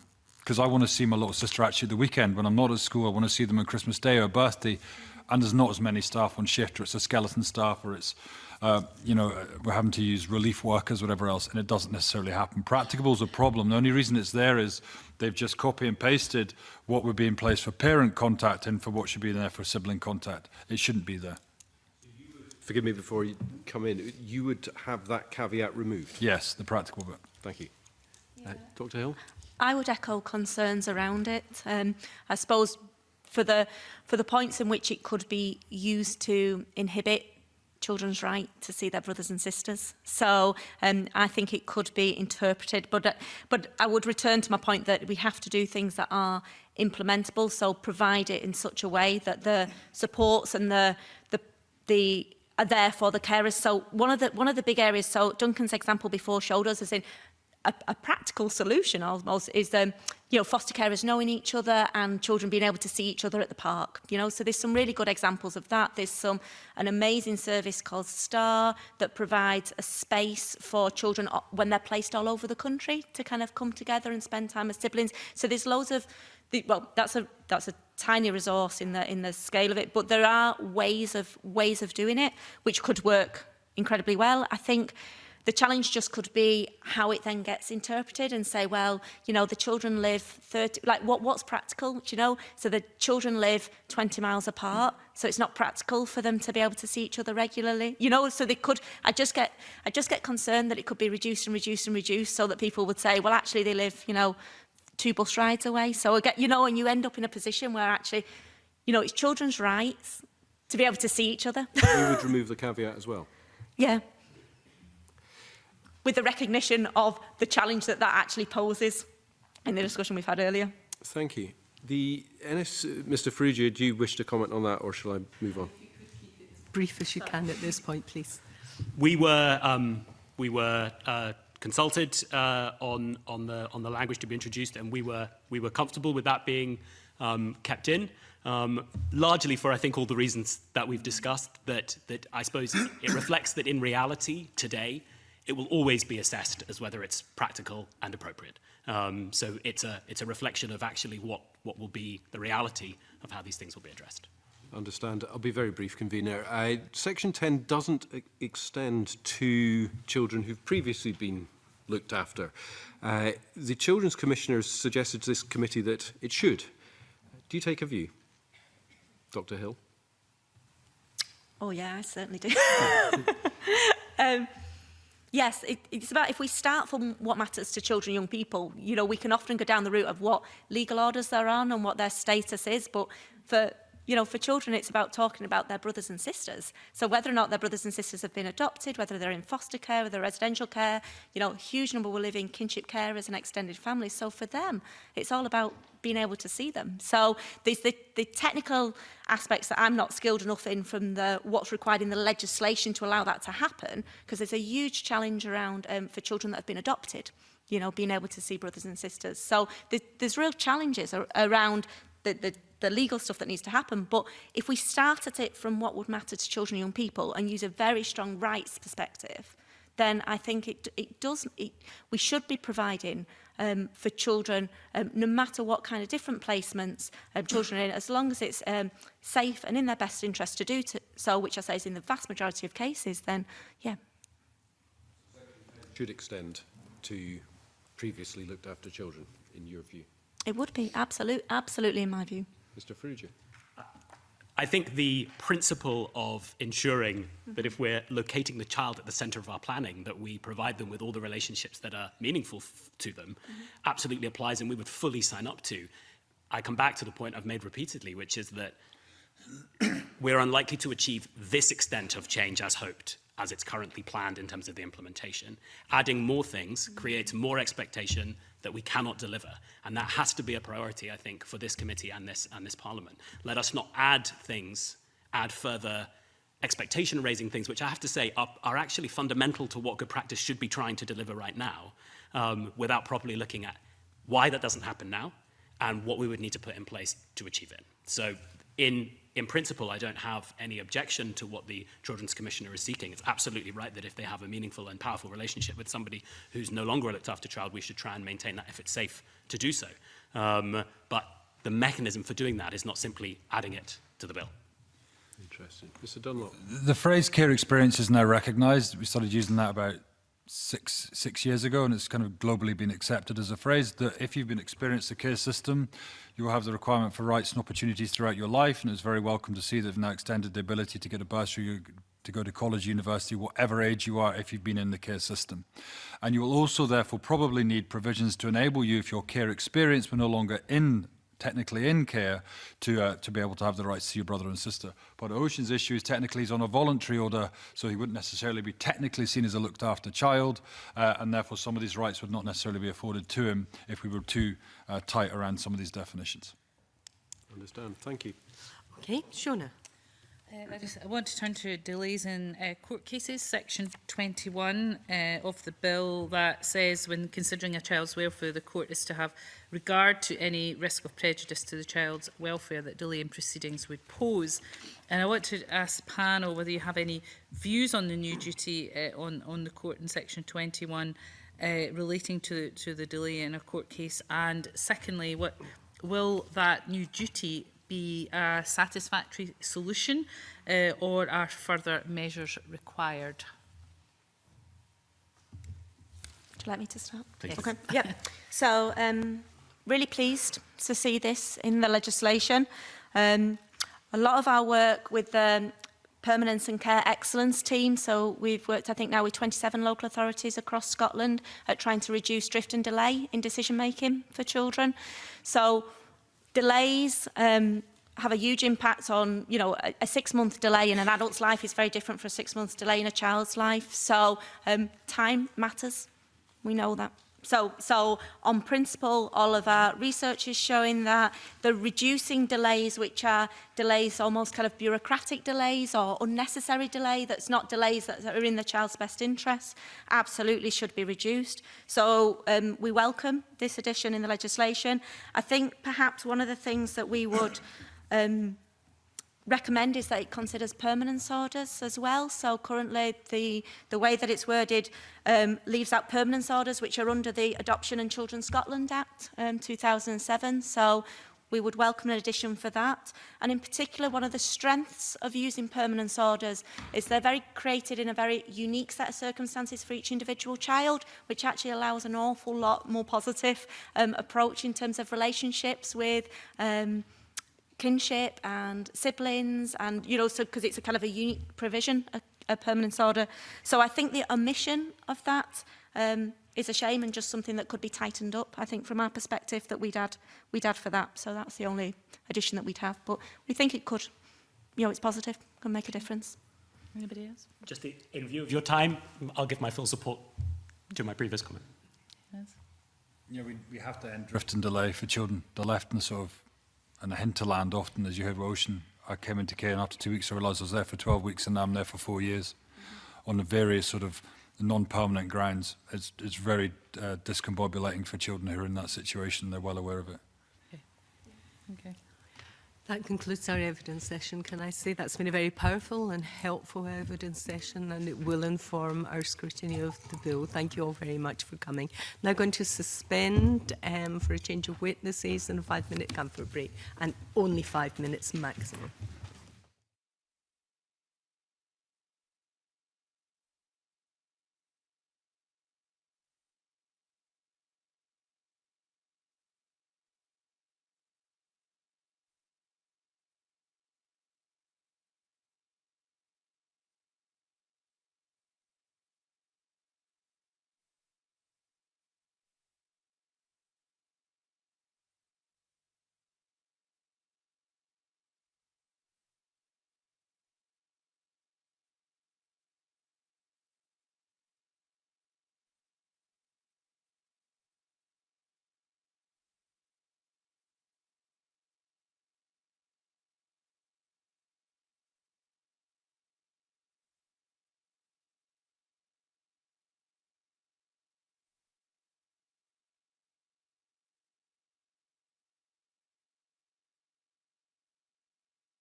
Agenda item 2 is consideration of an affirmative instrument, Rehabilitation of Offenders Act 1974, Exclusions and Exemptions Scotland Amendment Order 2020. And I welcome Hamza Yousaf, Cabinet Secretary for Justice, and his officials, Philip Lamont, the Head of Criminal Law Practice and Licensing Unit, and Douglas Kerr, Legal Advisor with the Scottish Government Legal Directorate.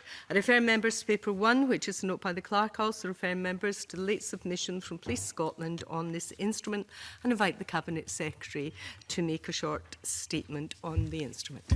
Thank you, Convener, and accept my apologies for the delay in coming to committee this morning. Thank you for rearranging some of your programme to allow me to come to speak to this draft affirmative order. I'd briefly like to explain the policy behind this order and then explain what the order actually does. I'll then be, of course, happy to answer any questions that committee may well have. The overall policy objective is to ensure the backgrounds of constables, potential constables, police custody and security officers, and indeed armed officers are appropriately vetted in Scotland. It is, of course, important to maintain public confidence in the integrity of those undertaking such roles. The order provides increased flexibility for Police Scotland and other police forces operating in Scotland to use a greater range of information relating to a person's previous offending behaviour when they are being vetted. This will aid the decision-making process in relation to the appointments for such roles, as well as decisions made in relation to disciplinary proceedings against serving constables. Ultimately, this is to ensure that those wishing to serve as constables and police custody and security officers are fit to serve, and ensure constables continue to be fit to serve. As a result, it will also mean vetting of armed forces police will be treated in the same way in Scotland as they are currently in England and Wales. In more detail, the order will allow all spent convictions received at any age and all spent alternatives to prosecution when the person was 18 or over to be considered in disciplinary proceedings against a police constable who was appointed after the date of commencement, but also in disciplinary proceedings against an existing police constable for convictions dated or indeed alternatives to prosecutions given on or after the date of commencement.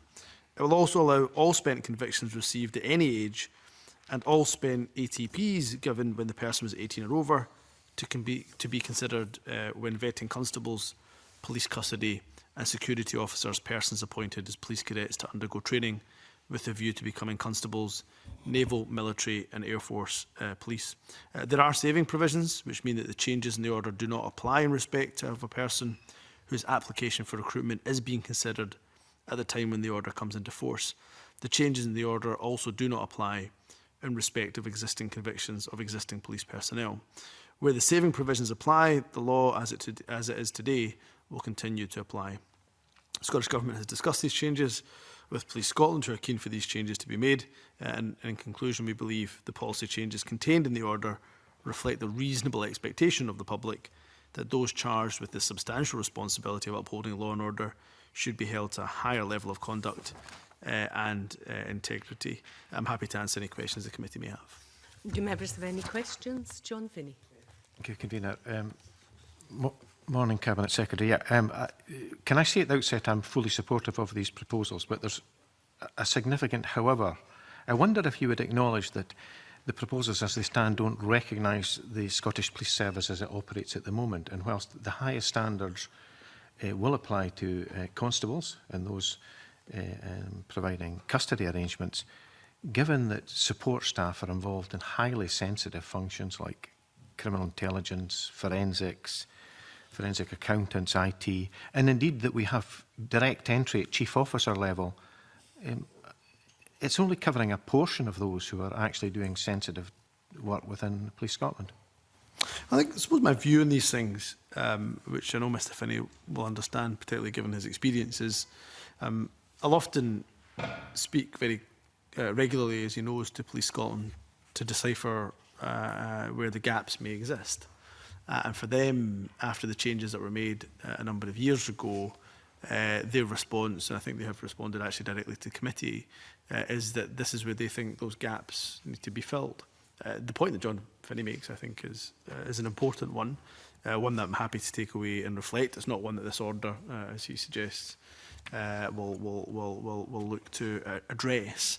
But he's absolutely right in terms of the sensitivity of the information brought for that is available to support staff. It isn't just about the sensitivity of the information. Of course, why this is important for constables and others, such as I've mentioned, is because of the powers that they have, particularly the warranted powers that they have, that, for example, support staff would not have. So there are differences, but the points you make generally are ones that I'm happy to reflect further on. A couple of further points, if I may. Consultation, there doesn't seem to have been consultation. You say that there was discussions. Well, why was there no consultation with the Scottish Police Federation and the Association of Scottish Police Superintendents on this matter? Surely it would be good to get their ringing endorsement for it. And similarly, impact assessments, there are none. I would have thought a human rights impact assessment would have been an important element of this proposal. I mean, I'm satisfied, and Police Scotland are satisfied, I should say, that they are well within their human rights obligations, particularly ECHR Article 8. In terms of the other organisations and bodies, I note that my understanding is, but please correct me if I'm wrong, but my understanding is that neither of the organisations he mentioned have written directly to the committee, when of course they would have had the ability to have done so if they had expressed any concerns. They could have equally, of course, approached me about any concerns that they may well had in relation to this order coming forward. And as I say, they haven't chosen to do so. And I'd be astonished if they did take exception to it. But just for completeness, I think you would acknowledge that that's not consultation that's taken place. There's been discussions. There's been discussions. We can kind of discuss the kind of semantics of it. What I would say is, from my conversations, again, with the organisations that he mentions there, they've all got a shared endeavour in ensuring that the police force has the best people in the police force. It's important to say with this order, if it is passed by committee, then it isn't a blanket ban. So if somebody does have previous alternatives of prosecutions, this, or indeed convictions, this order would simply allow that to be part of the consideration. Doesn't mean an automatic barring from the police service. So therefore, to get a holistic picture of this order is important. The likes of the Police Federation, for the many differences that I'll often have with them, I think we have an absolute, as I say, shared desire to see the best people possible in what is probably one of the most trusted jobs in the country. Thank you. And just one final, if I may, Convener. Cabinet Secretary, regard to any retrospective application, you say that the transitional arrangements will ensure that that's not the case. It'll be very difficult to establish that that's not the case, that at some future, for instance, misconduct hearing, that retrospective reference could be. The saving provisions would help to protect from that kind of scenario. But again, in the future, if there was conviction after the date of commencement, if there was disciplinary proceedings, of course, those could be taken into account at that time. But the saving provisions, I think, protect from the scenario that John Finney mentions. Okay, thank you. James Kelly. Thank you, Convener. Can I say at the outset I'm supportive of the order that's been brought forward. However, I'm just interested in exploring what's brought about the need for change. Police Scotland, in terms of their background checking and clearance, is very extensive, and you would expect that they would have access to any spent convictions. So can I ask, you mentioned in your answer to John Finney that there were gaps, and that was what was perhaps behind the need for this being brought forward. Can you perhaps give a bit more detail as to the reasons why the change needs to be made? I think it's a good question. I mean, one of the probably easiest ways to do this would be to give you an illustrative example, and that would help to perhaps spell it out, and Police Scotland were helpful in providing and checking these illustrative examples were accurate. So I'll give you, again, I stress these are illustrative, not actual examples, but an illustrative vetting example. So the applicant is 37 years of age. The police information reveals that at age 17, the individual was convicted under the criminal law Consolidation Act for possession of an offensive weapon at the age of 17, but they've got an admonishment for that, so they're admonished. Age 20, they were convicted of perjury and got 6 months imprisonment. Age 21, they were convicted of assault, fined £500. Age 30, antisocial behaviour, fixed penalty, breach of the peace, the fine. They got a fine, that was unpaid. At the age of 33, they got antisocial behaviour, fixed penalty, breach of the peace, again got a fine, unpaid. In that, all criminal history outlined above is spent, and the convictions are protected. As such, the applicant needs not disclose any of this history, and nor under the current regime could the applicant be penalised for this. So what I would suggest in the illustrative example is a considerable criminal history. None of that could be taken into account because of the changes that this Parliament agreed to in 2015, because of the changes that were made in the 2015 to the Rehabilitation of Offenders Act 1974, which covered employment as a whole, but as I say, over the years, the kind of gaps as the ones that I've just suggested in the illustrative example became apparent when Police Scotland approached us. Are you saying then that in the illustrative example that you gave us, that on the background checks that Police Scotland would carry out, that information potentially wouldn't come to the fore? That information potentially wouldn't come to the fore? I think the frustration for Police Scotland, officials can correct me if I'm wrong here, but my understanding is that the information Police Scotland would know about, they would have it on their information, the criminal history databases, the Police National Computer, etc., etc. So they would have access to that information, but legally, because of the decisions that we've chose to make as a Parliament, they would not be able to use that information in consideration to an application process because of the changes that we made to the Rehabilitation of Offenders Act. And I think all of us would agree, again, with that illustrative example, and I could give many more, that perhaps standard or threshold that we have for other employment, a well understood threshold, is probably not the correct threshold that exists for Police Scotland. So what you're saying is that information would be available, but the police wouldn't formally be able to use that as part of the decision-making process? Not formally, legally. Legally, they wouldn't be allowed to use that. Legally, they would be contravening the law as passed by this Parliament if they use that information in consideration of vetting. And there are checks and balances, by the way. If somebody is rejected from vetting, again, I look to my colleagues to correct me if I'm wrong here, but if somebody is rejected from an application, Police Scotland, they can appeal that, and that can be looked at again by a senior officer to see if all the appropriate consideration was taken into place. So there could be some legal challenge potentially if they'd use that information. Sorry, so there might be an issue if somebody was rejected, but they were then they felt they were then able to demonstrate that Police Scotland had used this information to form a decision in terms of rejecting the person? Potentially. Right. Okay.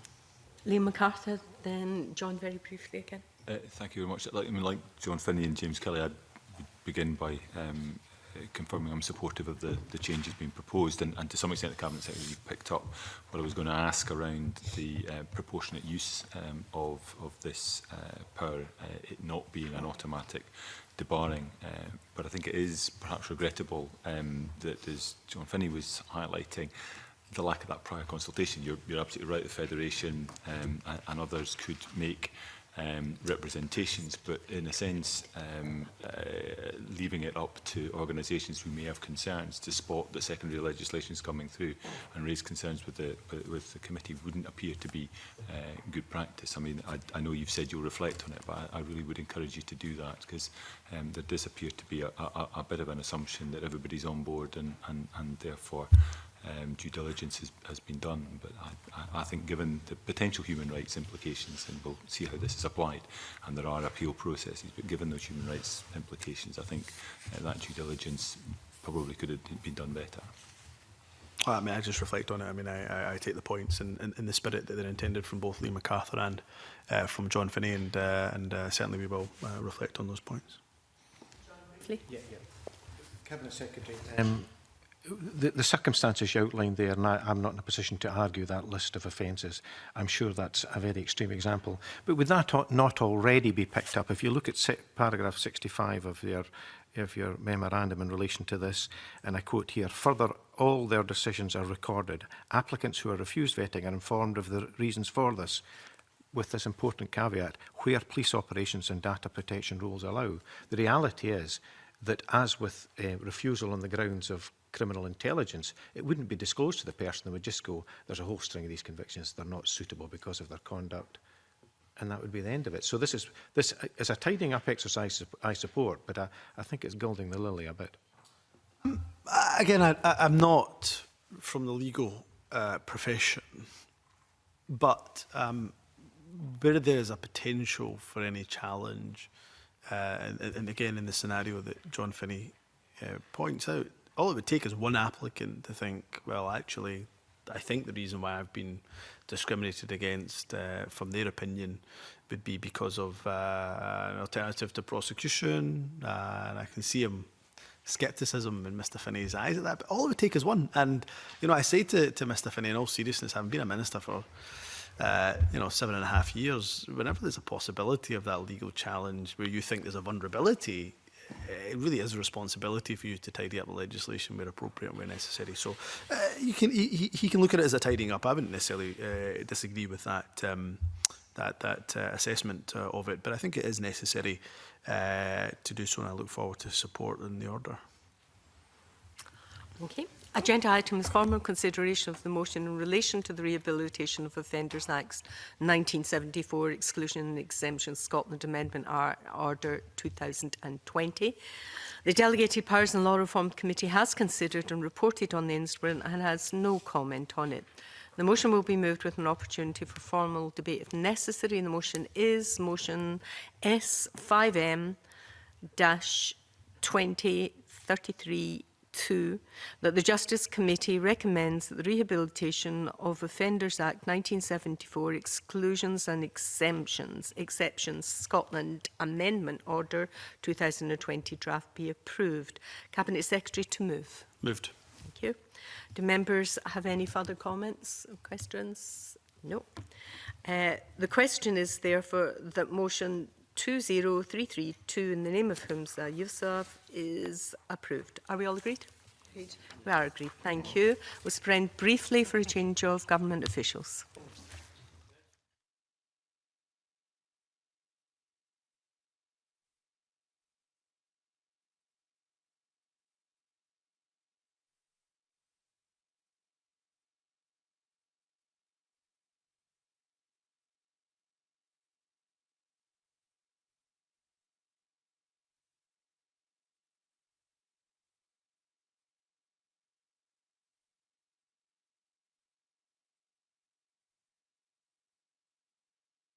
Agenda item 4 is consideration of a negative instrument, Restriction of Liberty Order, etc. Scotland Amendment Regulations 2019, SSI 2019/423. I refer members to paper 2, which is a note by the clerk.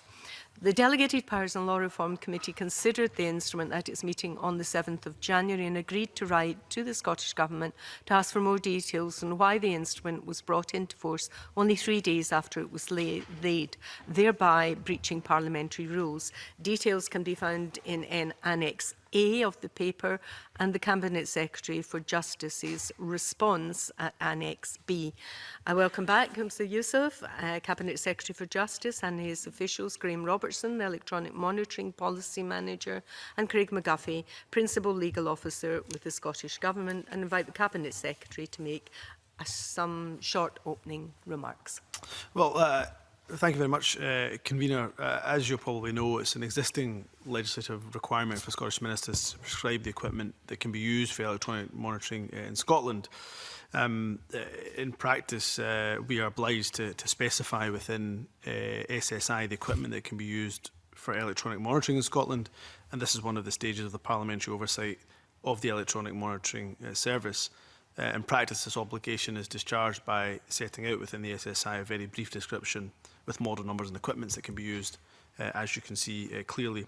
We always intended to bring forward this SSI in January or February 2020 as a result of the introduction of new equipment into the forthcoming new electronic monitoring contract. This was planned. This was a planned stage in the preparation for the 5-year contractual period. However, before Christmas, we had to move to prescribe equipment faster than initial plans, and we brought forward the SSI in breach of the 28-day rule. This was driven by the increased numbers of court orders that G4S were receiving that had to be electronically monitored.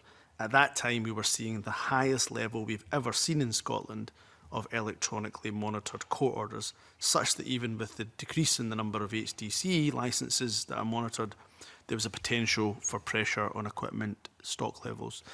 By acting to prescribe a broader range of equipment, it meant that the stocks of new equipment that G4S had waiting and ready to deploy for the new contract would be used earlier in conjunction with the current equipment. We believe that acting to prescribe this equipment was necessary, but importantly, a prudent contingency as part of ensuring continuity in this important service. This was particularly the case in light of recent changes to HDC. The regulations have no impact on the move towards the introduction of GPS. They did not enable any equipment to be used for GPS at this stage. Rather, they were just to allow a slightly updated set of home monitoring units and tags with different model numbers to be deployed to do the same radio frequency monitoring that currently takes place. The regulations are subject, as you've already said, to negative procedure, which requires them to be laid before Parliament at least 28 days coming into force. In order to bring the regulations into force ahead of the Christmas recess, we had to breach the required 28-day period. There is precedent for such an approach, where there is pressing reason for doing so. And of course, a breach of the 28-day rule does not affect the validity of the regulations. And of course, there is the ability for this committee to have a 40-day period where they can annul the order. We wrote to the presiding officer to explain why we were unable to lay the regulations 28 days prior to them coming into force. And as I say, we informed the Justice Committee. But of course, I'm more than happy to take questions from committee members on this order. Do members have questions? Liam Kerr. Thank you, Convener. Cabinet Secretary, I understand the case that you're making here, but this is about parliamentary oversight. Now, the DPLR says it's still unclear exactly when the government were made aware of the potential shortage. Are you able just to help the committee understand when precisely before recess the government was aware that there'd be a shortage, and how long between that date and first informing Parliament? So I really must correct the member on a couple of things. One, there's not a shortage of stock. So the stock was there from G4S. They were unable to use it because the model numbers aren't prescribed within the order. So these are updated units. You know, I've been told about the technology and why they're different to the current tags that we have, but they're not new technology, not GPS technology per se. So there's not a shortage. What we faced was a situation potentially where we've seen the highest ever level of court-mandated restriction of liberty orders, and therefore we can be in a position where the stock is there, but because the model numbers, and literally it is, as you can see from the SSI, the unit plus the model numbers, the serial numbers, because that's not prescribed in the SSI, then G4S might not be able to use them. In terms of the answer to your substantial question, we can see from, I have a table here of the percentage and change in terms of the electronic monitoring regime, and HTC in November, December, January was relatively static in the 30s. The largest increase absolutely came, as I say, from those court-mandated RLOs. And in November, there was a 4.1 increase, in December, a 7.4% increase. Forgive me, because I know convener's tight for time. The question is just, do you recall when you were made aware? Oh yes, I'm getting to that. My point is that these changes started to become known in November, December. I was given a submission sent to me on the 10th of December, seeking that the regulations be brought forward and laid on the 17th of December, and then we laid those on the 17th of December. And then they came into force on the 20th of December. I should say that probably around mid-November, officials, they have regular kind of contract meeting with G4S. It was at that meeting in mid-November that we were told it looks like in November we're seeing an increase. Now, of course, it would be prudent to wait to see whether that increase continued for the next few weeks, and it did. And therefore, that's why in early December I was given a submission to lay the order, which again I say is very prudent. I don't accept that there's any attempt, as has been spun by members, yourself included, that somehow this was an attempt to evade parliamentary scrutiny. As I say, I'm more than happy not only to appear in front of committee, but of course committee can annul this order in the 40-day period. Thank you, Cabinet Secretary. I'm not sure I did suggest that you were evading parliamentary scrutiny. I appreciate that you've come forward, but perhaps we can discuss this another time. But the Cabinet Secretary told the DPLR that this was unexpected, and I can understand what you've been putting forward there. But just by way of example, the presumption against short-term sentences was brought in last summer, and one would have thought, since the stated aim of that was to increase the numbers of people who were out on such orders, that if that was effective, there would be more people coming out on these pieces of equipment. So was it entirely unexpected, Cabinet Secretary, or could it have been better planned for, do you think? Well, I mean, again, I look at the figures, and to some extent, of course, the substance of what you say is not incorrect. That with the presumption against short sentences coming forward, that there would be a planned increased potential of alternatives to custody. However, again, I go back to I suppose there's 2 points. One is, I mean, I look at the immediate months after the presumption against short sentences was passed. I look at August, September, October. Although we saw an increase, nowhere near the same scale of increase that we saw in November and December. So we saw a much higher increase. Plus, it was really a question of prudent and balance of risk. We also knew there was a revision of HDC guidance coming through. Now, HDC numbers are still low, 29, I think, this week. But there was a concern that if the numbers continue to grow over the festive period, to the extent that they've grown in November and December, plus if there was the HDC revised guidance made a substantial difference to HDC numbers, which it hasn't yet, then we could be in a position where the stock that G4S has that needs to be used couldn't be used. In terms of, again, the substance of this question around, could we have predicted it? I don't think so, that we could have predicted that the rise would happen in November, December. Is there something for us to reflect on for the future? Potentially, but also, I should say, when we choose to commence certain provisions within the Management of Offenders Act, we won't have to go through this process again in terms of prescribing the serial numbers and the model numbers in the future. So we may not have to, we hopefully may not be in this position again. Thank you. Finished. John and then James. Thank you, Convener. Cabinet Secretary, I'm supportive of this and indeed welcome the significant number of court-mandated restriction and liberty orders. I'm interested in Schedule 2. Was it a requirement of the contract that the company that won the contract provided their own equipment? Provided their own equipment? Again, I may well look at officials here, but I think when it comes to the contract being awarded, there's discussion around the type of equipment that's being used. I should say, again, just to reiterate, this equipment is not a new type of technology as such. Again, my understanding, having asked about the kind of technological difference between what's being prescribed in this order and other orders, is that it's just an updated version that, for example, the frequency can go through thicker walls, for example, and so on and so forth. Did he want to? I'm very cynically trying to see if there's any likelihood. What's the lifespan of a tag, for instance? Do we know this? I couldn't tell you at the top of my head. Yeah, so there's a number of different bits of equipment prescribed. The tags themselves, you get a good number of months out of them for the battery life would expire and you'd have to swap them out. The whole monitoring units are plugged into a power source, so their lifetime is a bit longer. Is it longer than the duration of the contract?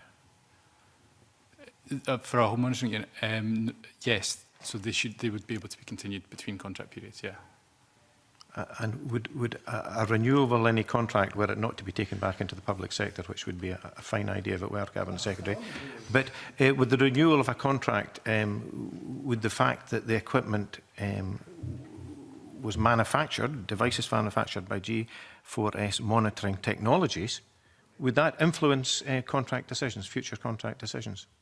No, I mean, you know, when we take these tenders forward, it would be for those that are bidding to be able to demonstrate that they're able to provide the necessary equipment. I don't think there's any favours done to any company or is looked upon favourably just because they're able to provide their own equipment. But again, I defer to officials who have more knowledge of the contract. Yeah, so when, during the procurement exercise, we set out the standards under which the equipment is to be manufactured, and providers come forward and bid for the contract, and some of them, you know, supply it in-house, some partner up with other people to supply it. But what we accept is a service that comes with the service and with the equipment. Can you explain why Regulation 2, subsection 2, subsection B says, and I quote here, omit the entry for Serco Geographics? Just removing equipment that was in the previous contract. So it was Serco that would have been providing the equipment prior to 2013. So when the regulations were updated. Between the holder of the contract and the equipment that can be used? Can you repeat the question, sorry? There is a connection between who holds the contract and the equipment that can be used in that contract? Yes. No, convener, if I may, it doesn't. So then it is a contractual requirement that the person who provides the monitoring service also provides the equipment? Yeah, they must provide equipment to do the monitoring, yes, but they don't have to provide it in-house themselves. They may, my point was that they may partner up with other people to provide it. In this case, G4S provide the equipment and the service.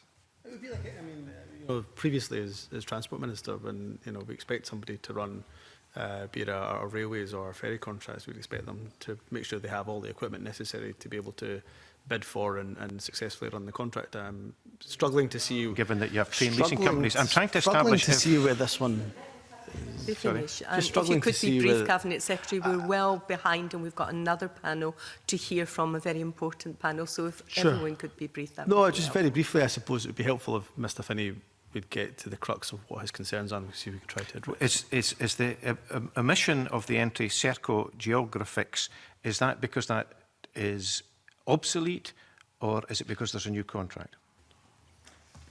It's because when we're updating the regulations, Serco have no role in the current contract, so the legislation was updated to remove equipment that's no longer used. Thank you. I'll perhaps write the Cabinet Secretary on this. That's appreciated, Mr Finney. And James Kelly? Thank you, Convener. I don't accept your explanation, Cabinet Secretary, that you couldn't have foresaw the circumstances that required the serving of the instrument before Parliament earlier. And there are three reasons for that. As has been previously mentioned, the presumption against short-term sentences was coming into play. In your own letter, you indicate that there were administrative changes to the home detention curfew, which were going to come in December, which were going to increase the number of HDCs, and also in the table provided, looking at the trend through August, September, October, and into November, there are increases in HDCs required. So there are three clear reasons there that show an increased trend, and I think it's a glaring oversight that with all that evidence in play, you and your officials weren't able to anticipate that it was going to require the SSI to come before Parliament before it did. Yeah, look, I'm afraid Mr Kelly is his attempts to try to spin this into our lack of foresight is mistaken for a number of reasons, largely down to his misunderstanding of a few things that he's mentioned. So I'll take them one by one. The point about the presumption I've mentioned already to Liam Kerr, and of course the table that I provided would demonstrate that actually the increase that we saw in November and December was unprecedented compared to the previous months. That's one thing to say. But the two other substantial points are really important. From the table provided, it disproves his theory on HDC because in every single month from April, as you can see, HDC tends to be decreasing. There's a slight fluctuation by 2 in October, from 36 to 38 October to November, but HDC levels remain at some of the lowest levels we've ever seen since the regime ever came into place. So that completely disproves this theory that that somehow we should have had the foresight because of changes in HDC, when he says that when HDC numbers, in fact, in December, in November and December were far lower than they were in July, August or September. So it was a decreasing trend, not an increasing trend. So he's completely wrong on HDC. In terms of the last point, I mean, just a complete, ignorance at best of how the contract works. I mean, there's no way we could have brought in, it wouldn't have made sense to bring in the SSI before the award of the contract. Is James Kelly even aware that the award of the contract was at the end of October? Therefore, the conversations were taking place in November around the SSI. Is he even aware that the contract was awarded at the end of October? Because if he does, then he surely couldn't have made that point that he chose to make, that we could have brought the regulations in September or August. One of the astonishing Were you aware? We've got another panel to hear. It may well be that we want to make some recommendations to write to the Cabinet Secretary further than this, but for the moment, Cabinet Secretary, can I thank you very much for attending. We suspend briefly to allow the Cabinet Secretary to leave before we consider agenda item 5.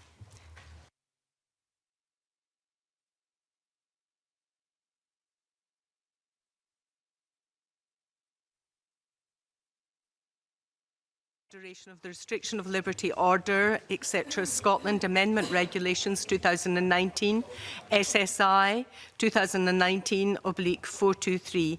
Given what we've heard from the Cabinet Secretary, I invite views from members on whether they wish to make any recommendations in relation to the instrument. And can I suggest, given there seem to be a lot more questions that you wanted to ask, that we write to the Cabinet Secretary, liaise with the clerks and decide what questions you do want to ask.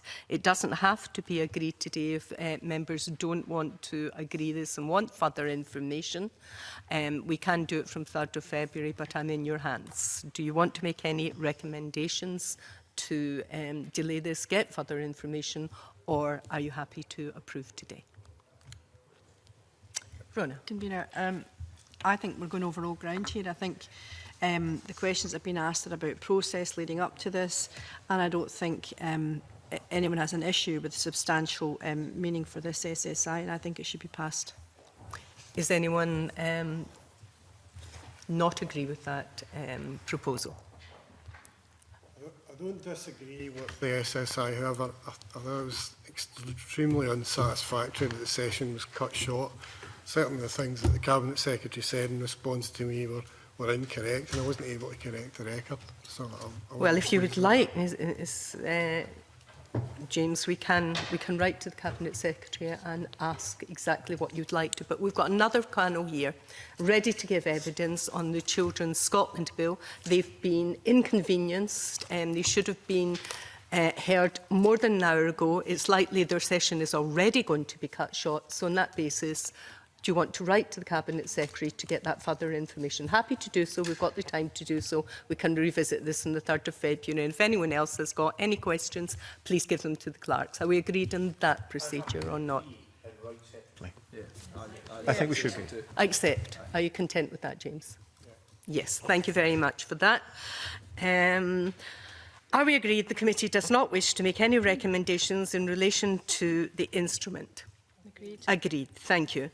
Agenda item 6 is consideration of the Children's Scotland Act, and can we suspend briefly to allow the panel members, panel 2, to get in situ.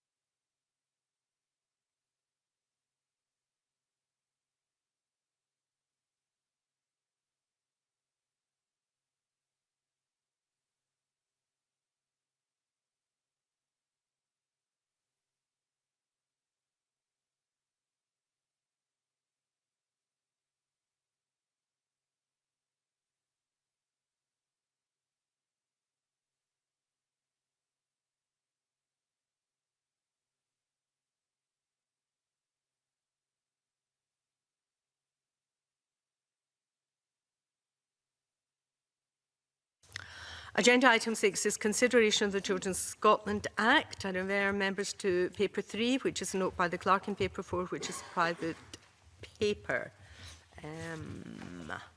I welcome our second panel today, which is Jackie McRae, Practice and Partnership Lead Children's Hearing Scotland, and Alistair Hogg, Head of Practice and Policy, Scottish Children's Reporter Administration. Can I thank you very much for your written submissions? Can I apologise for the delay in hearing your evidence? And can I also ask, because we are under such time constraints, if both the questions and the answers could be as succinct as possible.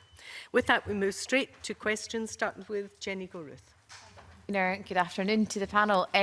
As the panel will be aware, sections 1 to 3 remove that presumption which we currently have, that only those children over 12 are able to express a view in decisions that are made about them.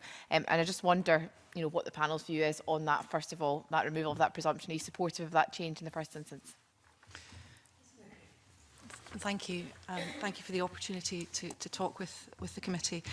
Children's Hearing Scotland is in favour of the removal of the presumption that children aged 12 and over are sufficiently mature to give their view. The children's hearing system is premised on children's views being at the heart of decision making about them, and our guidance and our training to children's panel members is that they should be ensuring they're aware of the children's views for any child or young person who's brought before the panel. From an SCRA perspective, I would agree with those comments. We are in favour of removing that age of presumption because we think that that is an unhelpful age within the children's hearing system. We've always operated that a child of any age is capable of giving a view. It's just how you're able to obtain those views that's important. And of course, those views have to be given consideration. That's a statutory requirement of a children's hearing. And I think that the age of 12 that has been stated has been an unhelpful barrier sometimes to other forums collecting the views of children. Yeah. So just in terms of how you go about the practicalities of taking views from particularly young children, we heard evidence in the previous session from Celsius who talked about ensuring the views of babies and young children were listened to, and I think we also heard from Who Cares Scotland about listening to the views of toddlers, for example. And I just wonder if the panel has any views on how you can practically take the views of particularly young children and what's the best way to go about getting that information from young children. In terms of children's hearings, panel members have a variety of options at their disposal. There's direct communication through children's attendance at hearings, obviously for slightly older children, written contributions directly from children and young people, although some of the quality of those can be variable. Children may instruct a solicitor to act as a legal representative. There's use of a lot of new technology solutions that the hearing system has been involved in particular in Midlothian, the use of a communications app, My Mind, My Own, and there are versions of that for older young people and younger children. Bernardo Scotland has been working in Fife, again with technology using avatars to enable children to provide their views to a number of different decision-making and planning forums, including children's hearings. Panel members are also given some limited training in how to talk to children in hearings, but it's fair to say that as lay decision makers, they often rely on information from others, from skilled professionals, family members and carers. There are challenges in taking views from very young children, and we're very interested in some of the evidence given to the committee from the NSPCC regarding the work that their GIFT project does, and obviously Mr Dunlop's comments. At the moment, in respect of very young children, hearings are reliant probably on using safeguarders, appointed safeguarders, skilled professionals such as a child social worker or specialists, child psychologists can be appointed in certain circumstances. In keeping answers concise, I would associate with those remarks that there's lots of new and innovative and creative ways of obtaining the views of children, in particular very young children. The important thing is to recognise that a child is capable of providing a view no matter what age or level of maturity they are. It's just the way that they're able to express them that changes. And I would add to the list of potential ways of obtaining views of children, there are, of course, a variety of different adults who can be involved in obtaining those views and then providing them to a children's hearing. We've heard of safeguarders, the child social worker, legal representatives, family supporters, but also the committee will be aware of the introduction of advocacy workers hopefully from April this year, which will obviously provide another level of support and ability to project the views of the child for the hearing. And Alistair Hogg, can I just check something? Because I think in your written evidence, you say that the court should determine the best way to elicit the information they need, including a child's view. Can I just clarify, does that apply then to sheriff court proceedings or children's hearings? The comments that were in our written submissions were in relation to court proceedings rather than considering the children's hearings. Thank you. And in terms of children's hearings, then, Jackie McRae, obviously you'll be well aware that your rules state that a child must have an ability to express how their view is taken, and it must be done in a manner that is preferred by the child.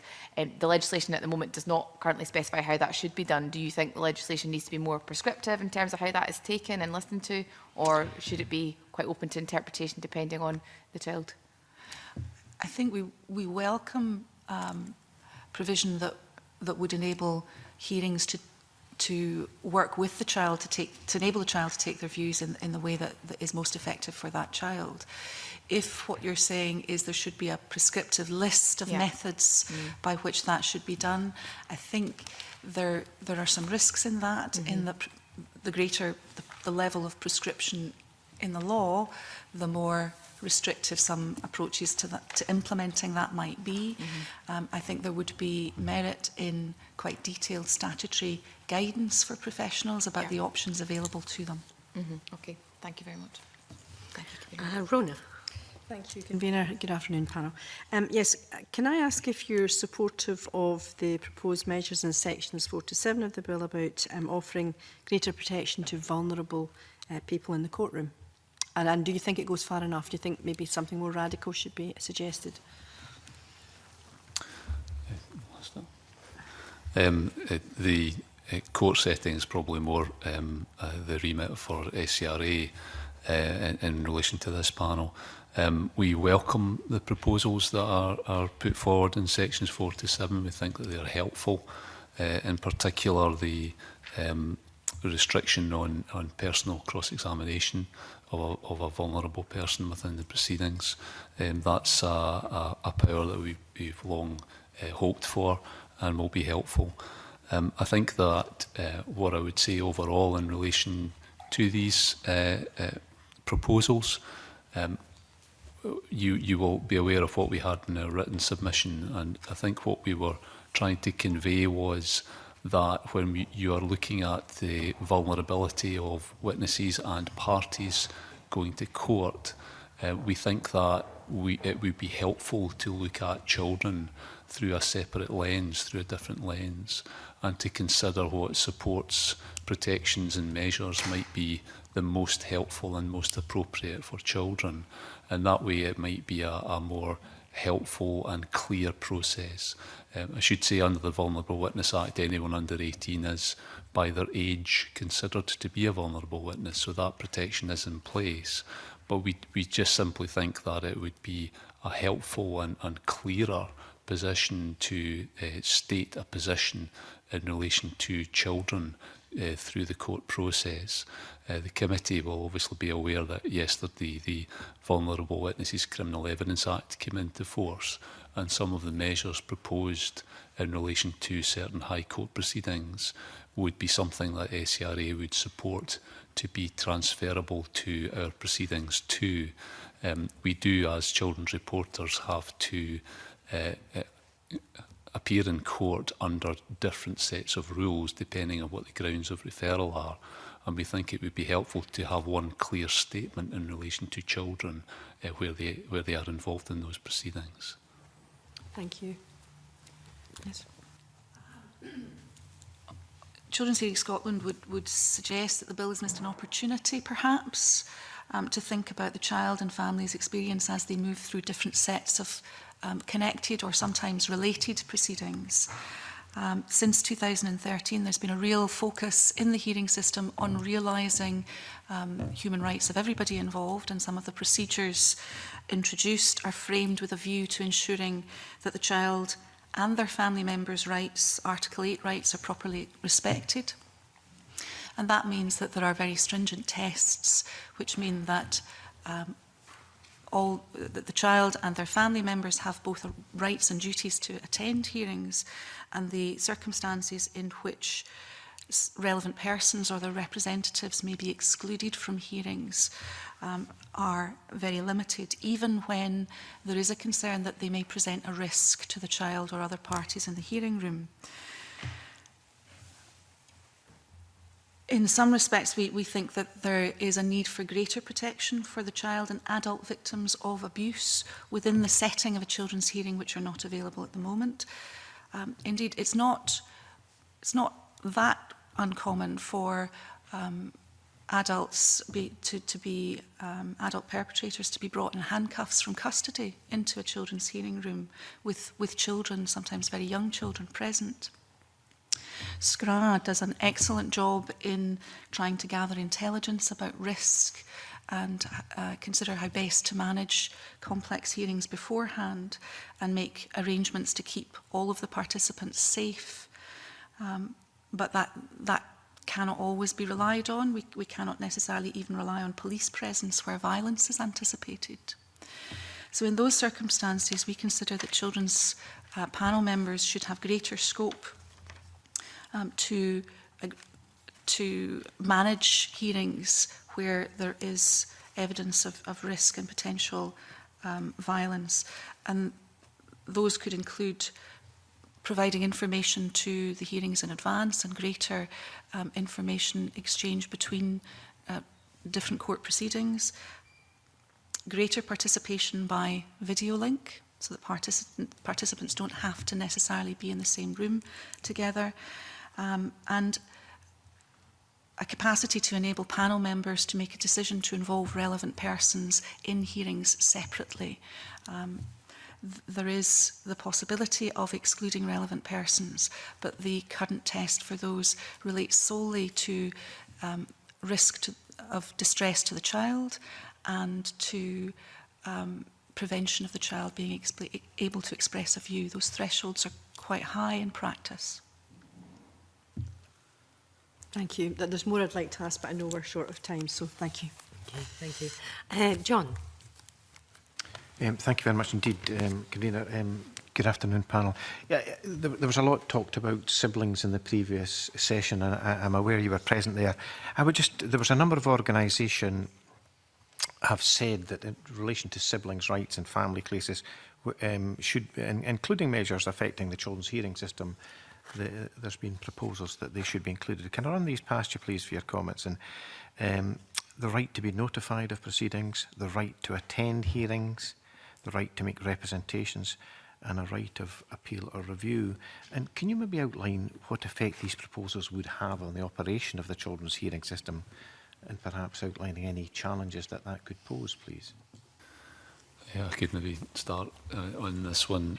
Obviously, it's a very live issue because committee members may be aware there is a Supreme Court decision that's awaited, which is precisely on this point in relation to siblings' rights within children's hearings. So all of that list that you outlined will be considered by the Supreme Court decision. So we will know hopefully fairly soon what the Supreme Court's position on that is. I think the question was about the impact of that. So, I mean, in terms of the general issue in relation to siblings' rights, SCRA are very supportive of the direction of travel. We do think that there is a gap in terms of the involvement of siblings in proceedings, but there is a proportionality that's required here, because we must always remember that the most important person at a children's hearing is, of course, the child for whom the hearing is arranged for. The rights that you listed there would be the equivalent of the rights that a relevant person would have during children's hearing proceedings, and also the rights that the child themselves would have. And from SCRA's perspective, and in relation to the debate that took place within the Supreme Court, our position is that we are supportive of a greater participation of sibling in hearing proceedings. We recognise the issues that the committee very powerfully heard earlier this morning, but we feel that there needs to be a balance, and that the involvement needs to be proportionate, and the most important factor being the child at the centre of the hearing. So participation, we would say, could take many different forms. Participation does not necessarily mean attendance at the hearing, for example. Participation could be that you have the opportunity to present your views to a hearing in different formats. And also there could be participation and rights in the form of an ability to seek a review if there is a position that is detrimental to your position. But we feel that the granting of the full range of rights would be disproportionate to the issue that's considered here. Thank you. Ms. McKay, I would echo what Alistair has said, and also highlight that given the focus on the importance of contact between siblings, the relationship that is emerging from research findings, that we in Children's Hearing Scotland have been working on additional training, both direct and online training for panel members, to ensure that they are prioritising consideration of relationships important to the child in a hearing beyond parents, including brothers and sisters and other family members too.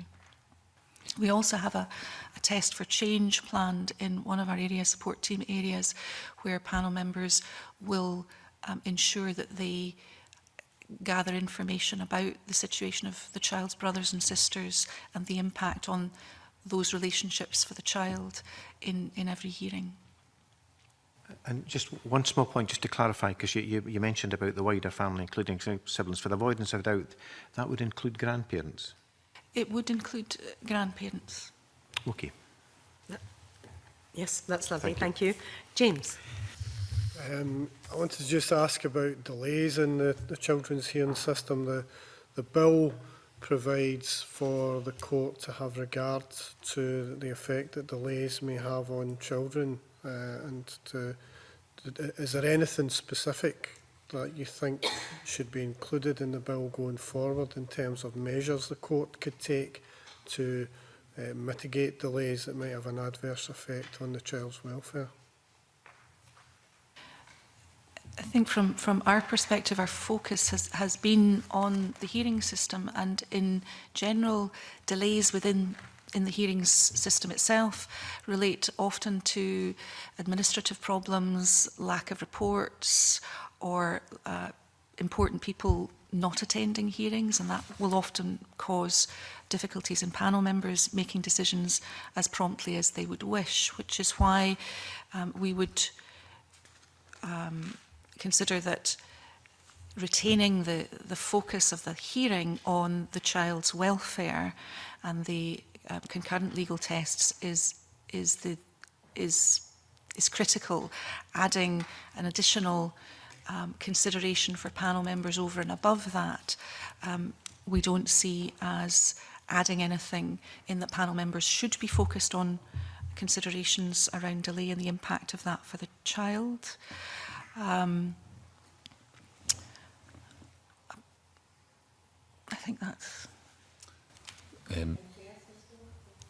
yeah, just to add, in relation to children's hearings, I think that delay is always within the minds of children's panel members. They're very well aware that delay in making decisions is particularly unhelpful for children and young people who are at the centre of the hearing.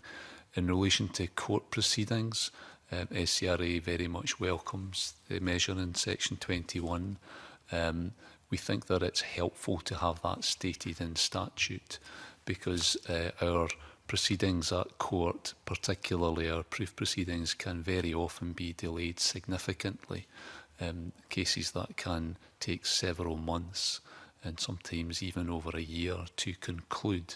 Now, there may be some very particular reasons why that might be the case, but the impact on the child is hugely significant because a year in the life of a child is proportionately so much more than a year in the life of an adult of my age, for example.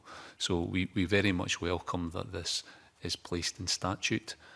What we think might be helpful is that there be provided some kind of guidance or narrative around that to guide the decision makers in relation to the impact of delay and how to reduce that delay. But it's a very helpful addition which may enable and empower us in relation to avoiding delay in court. Thank you. Shona? I just want to turn to appeals in the Children's Hearing System sections 17 and 18 and just ask for any comments you might have on the Law Society's view that the function of the principal reporter is to ensure the effective conduct of a children's hearing and that appealing a decision on relevant person status as is proposed wouldn't be consistent with that role. As I understand it, what's proposed is to allow the principal reporter to appeal a sheriff's decision in relation to that matter, rather than appealing the decision that the hearing has taken, which I would agree would be inconsistent with our function. So the ability to appeal a sheriff's decision in relation to deemed relevant person status we very much welcome. Because we see at the moment many cases where decisions are made and where other parties to proceedings who would have a right of appeal are unable to exercise that function for very real and personal reasons. But we are unable to pursue that and therefore shape the test relating to deemed relevant person status, which can have a big impact not only on the individual case, but more generally if precedents are set. Okay. And I would endorse Mr Hogg's comments. Okay, and just finally, whether you have any comment on the Faculty of Advocates' view that, unlike what is proposed in section 18, it's important to retain a direct line of appeal from the Sheriff Court to the Court of Session. Any views on that? You don't have to have any views. Or No, I don't have any views. particular Okay. views on that. That's fine. Thank you.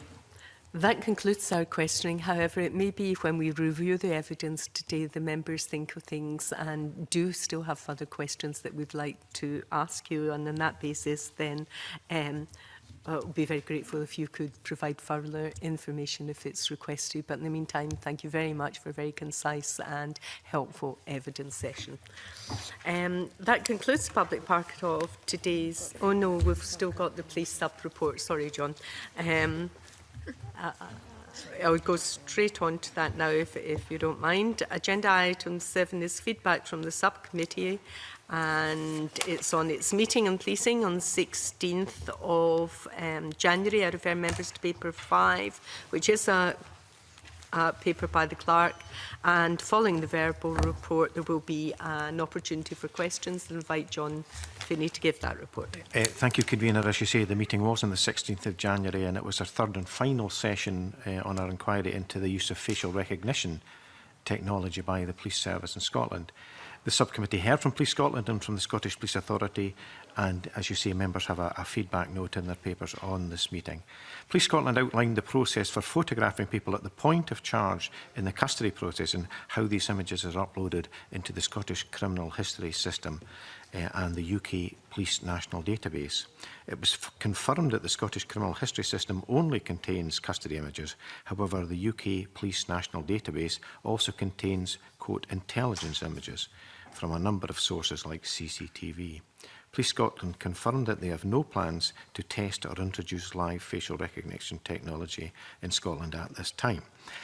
They are aware of the human rights, privacy and data protection concerns, as well as the issues with the reliability and accuracy of the software, including inbuilt bias. The witnesses confirmed that the procurement and introduction of any such system in Scotland would require several key elements to be met, such as a strict necessity test under the GDPR rules, proportionality, ethics and human rights protections, robust assessment of the credibility and reliability of the new technology, and value for money assessments in any business case for new technologies. Witnesses felt the challenges posed by facial recognition technology for policing should be a matter of priority for a Scottish Biometrics Commissioner. Witnesses would also welcome a legal framework for the use of retrospective and live facial recognition technology, such as the possible amendment of the Criminal Procedure Scotland Act 1995. The Scottish Police Authority also spoke of its intention to introduce a more structured approach to the delivery of Police Scotland's 10-year strategy. And now the next meeting of the subcommittee will be on the 30th of January, when we'll consider a draft report on its inquiry. Thank you. Thank you for that. Do members have any comments for John? No, thank you very much for that. We now move into private session, as that concludes the public part of today's meeting. Our next meeting will be on Tuesday, 28th of January, when we will be continue our evidence taking on the Children's Scotland Bill, now in private session.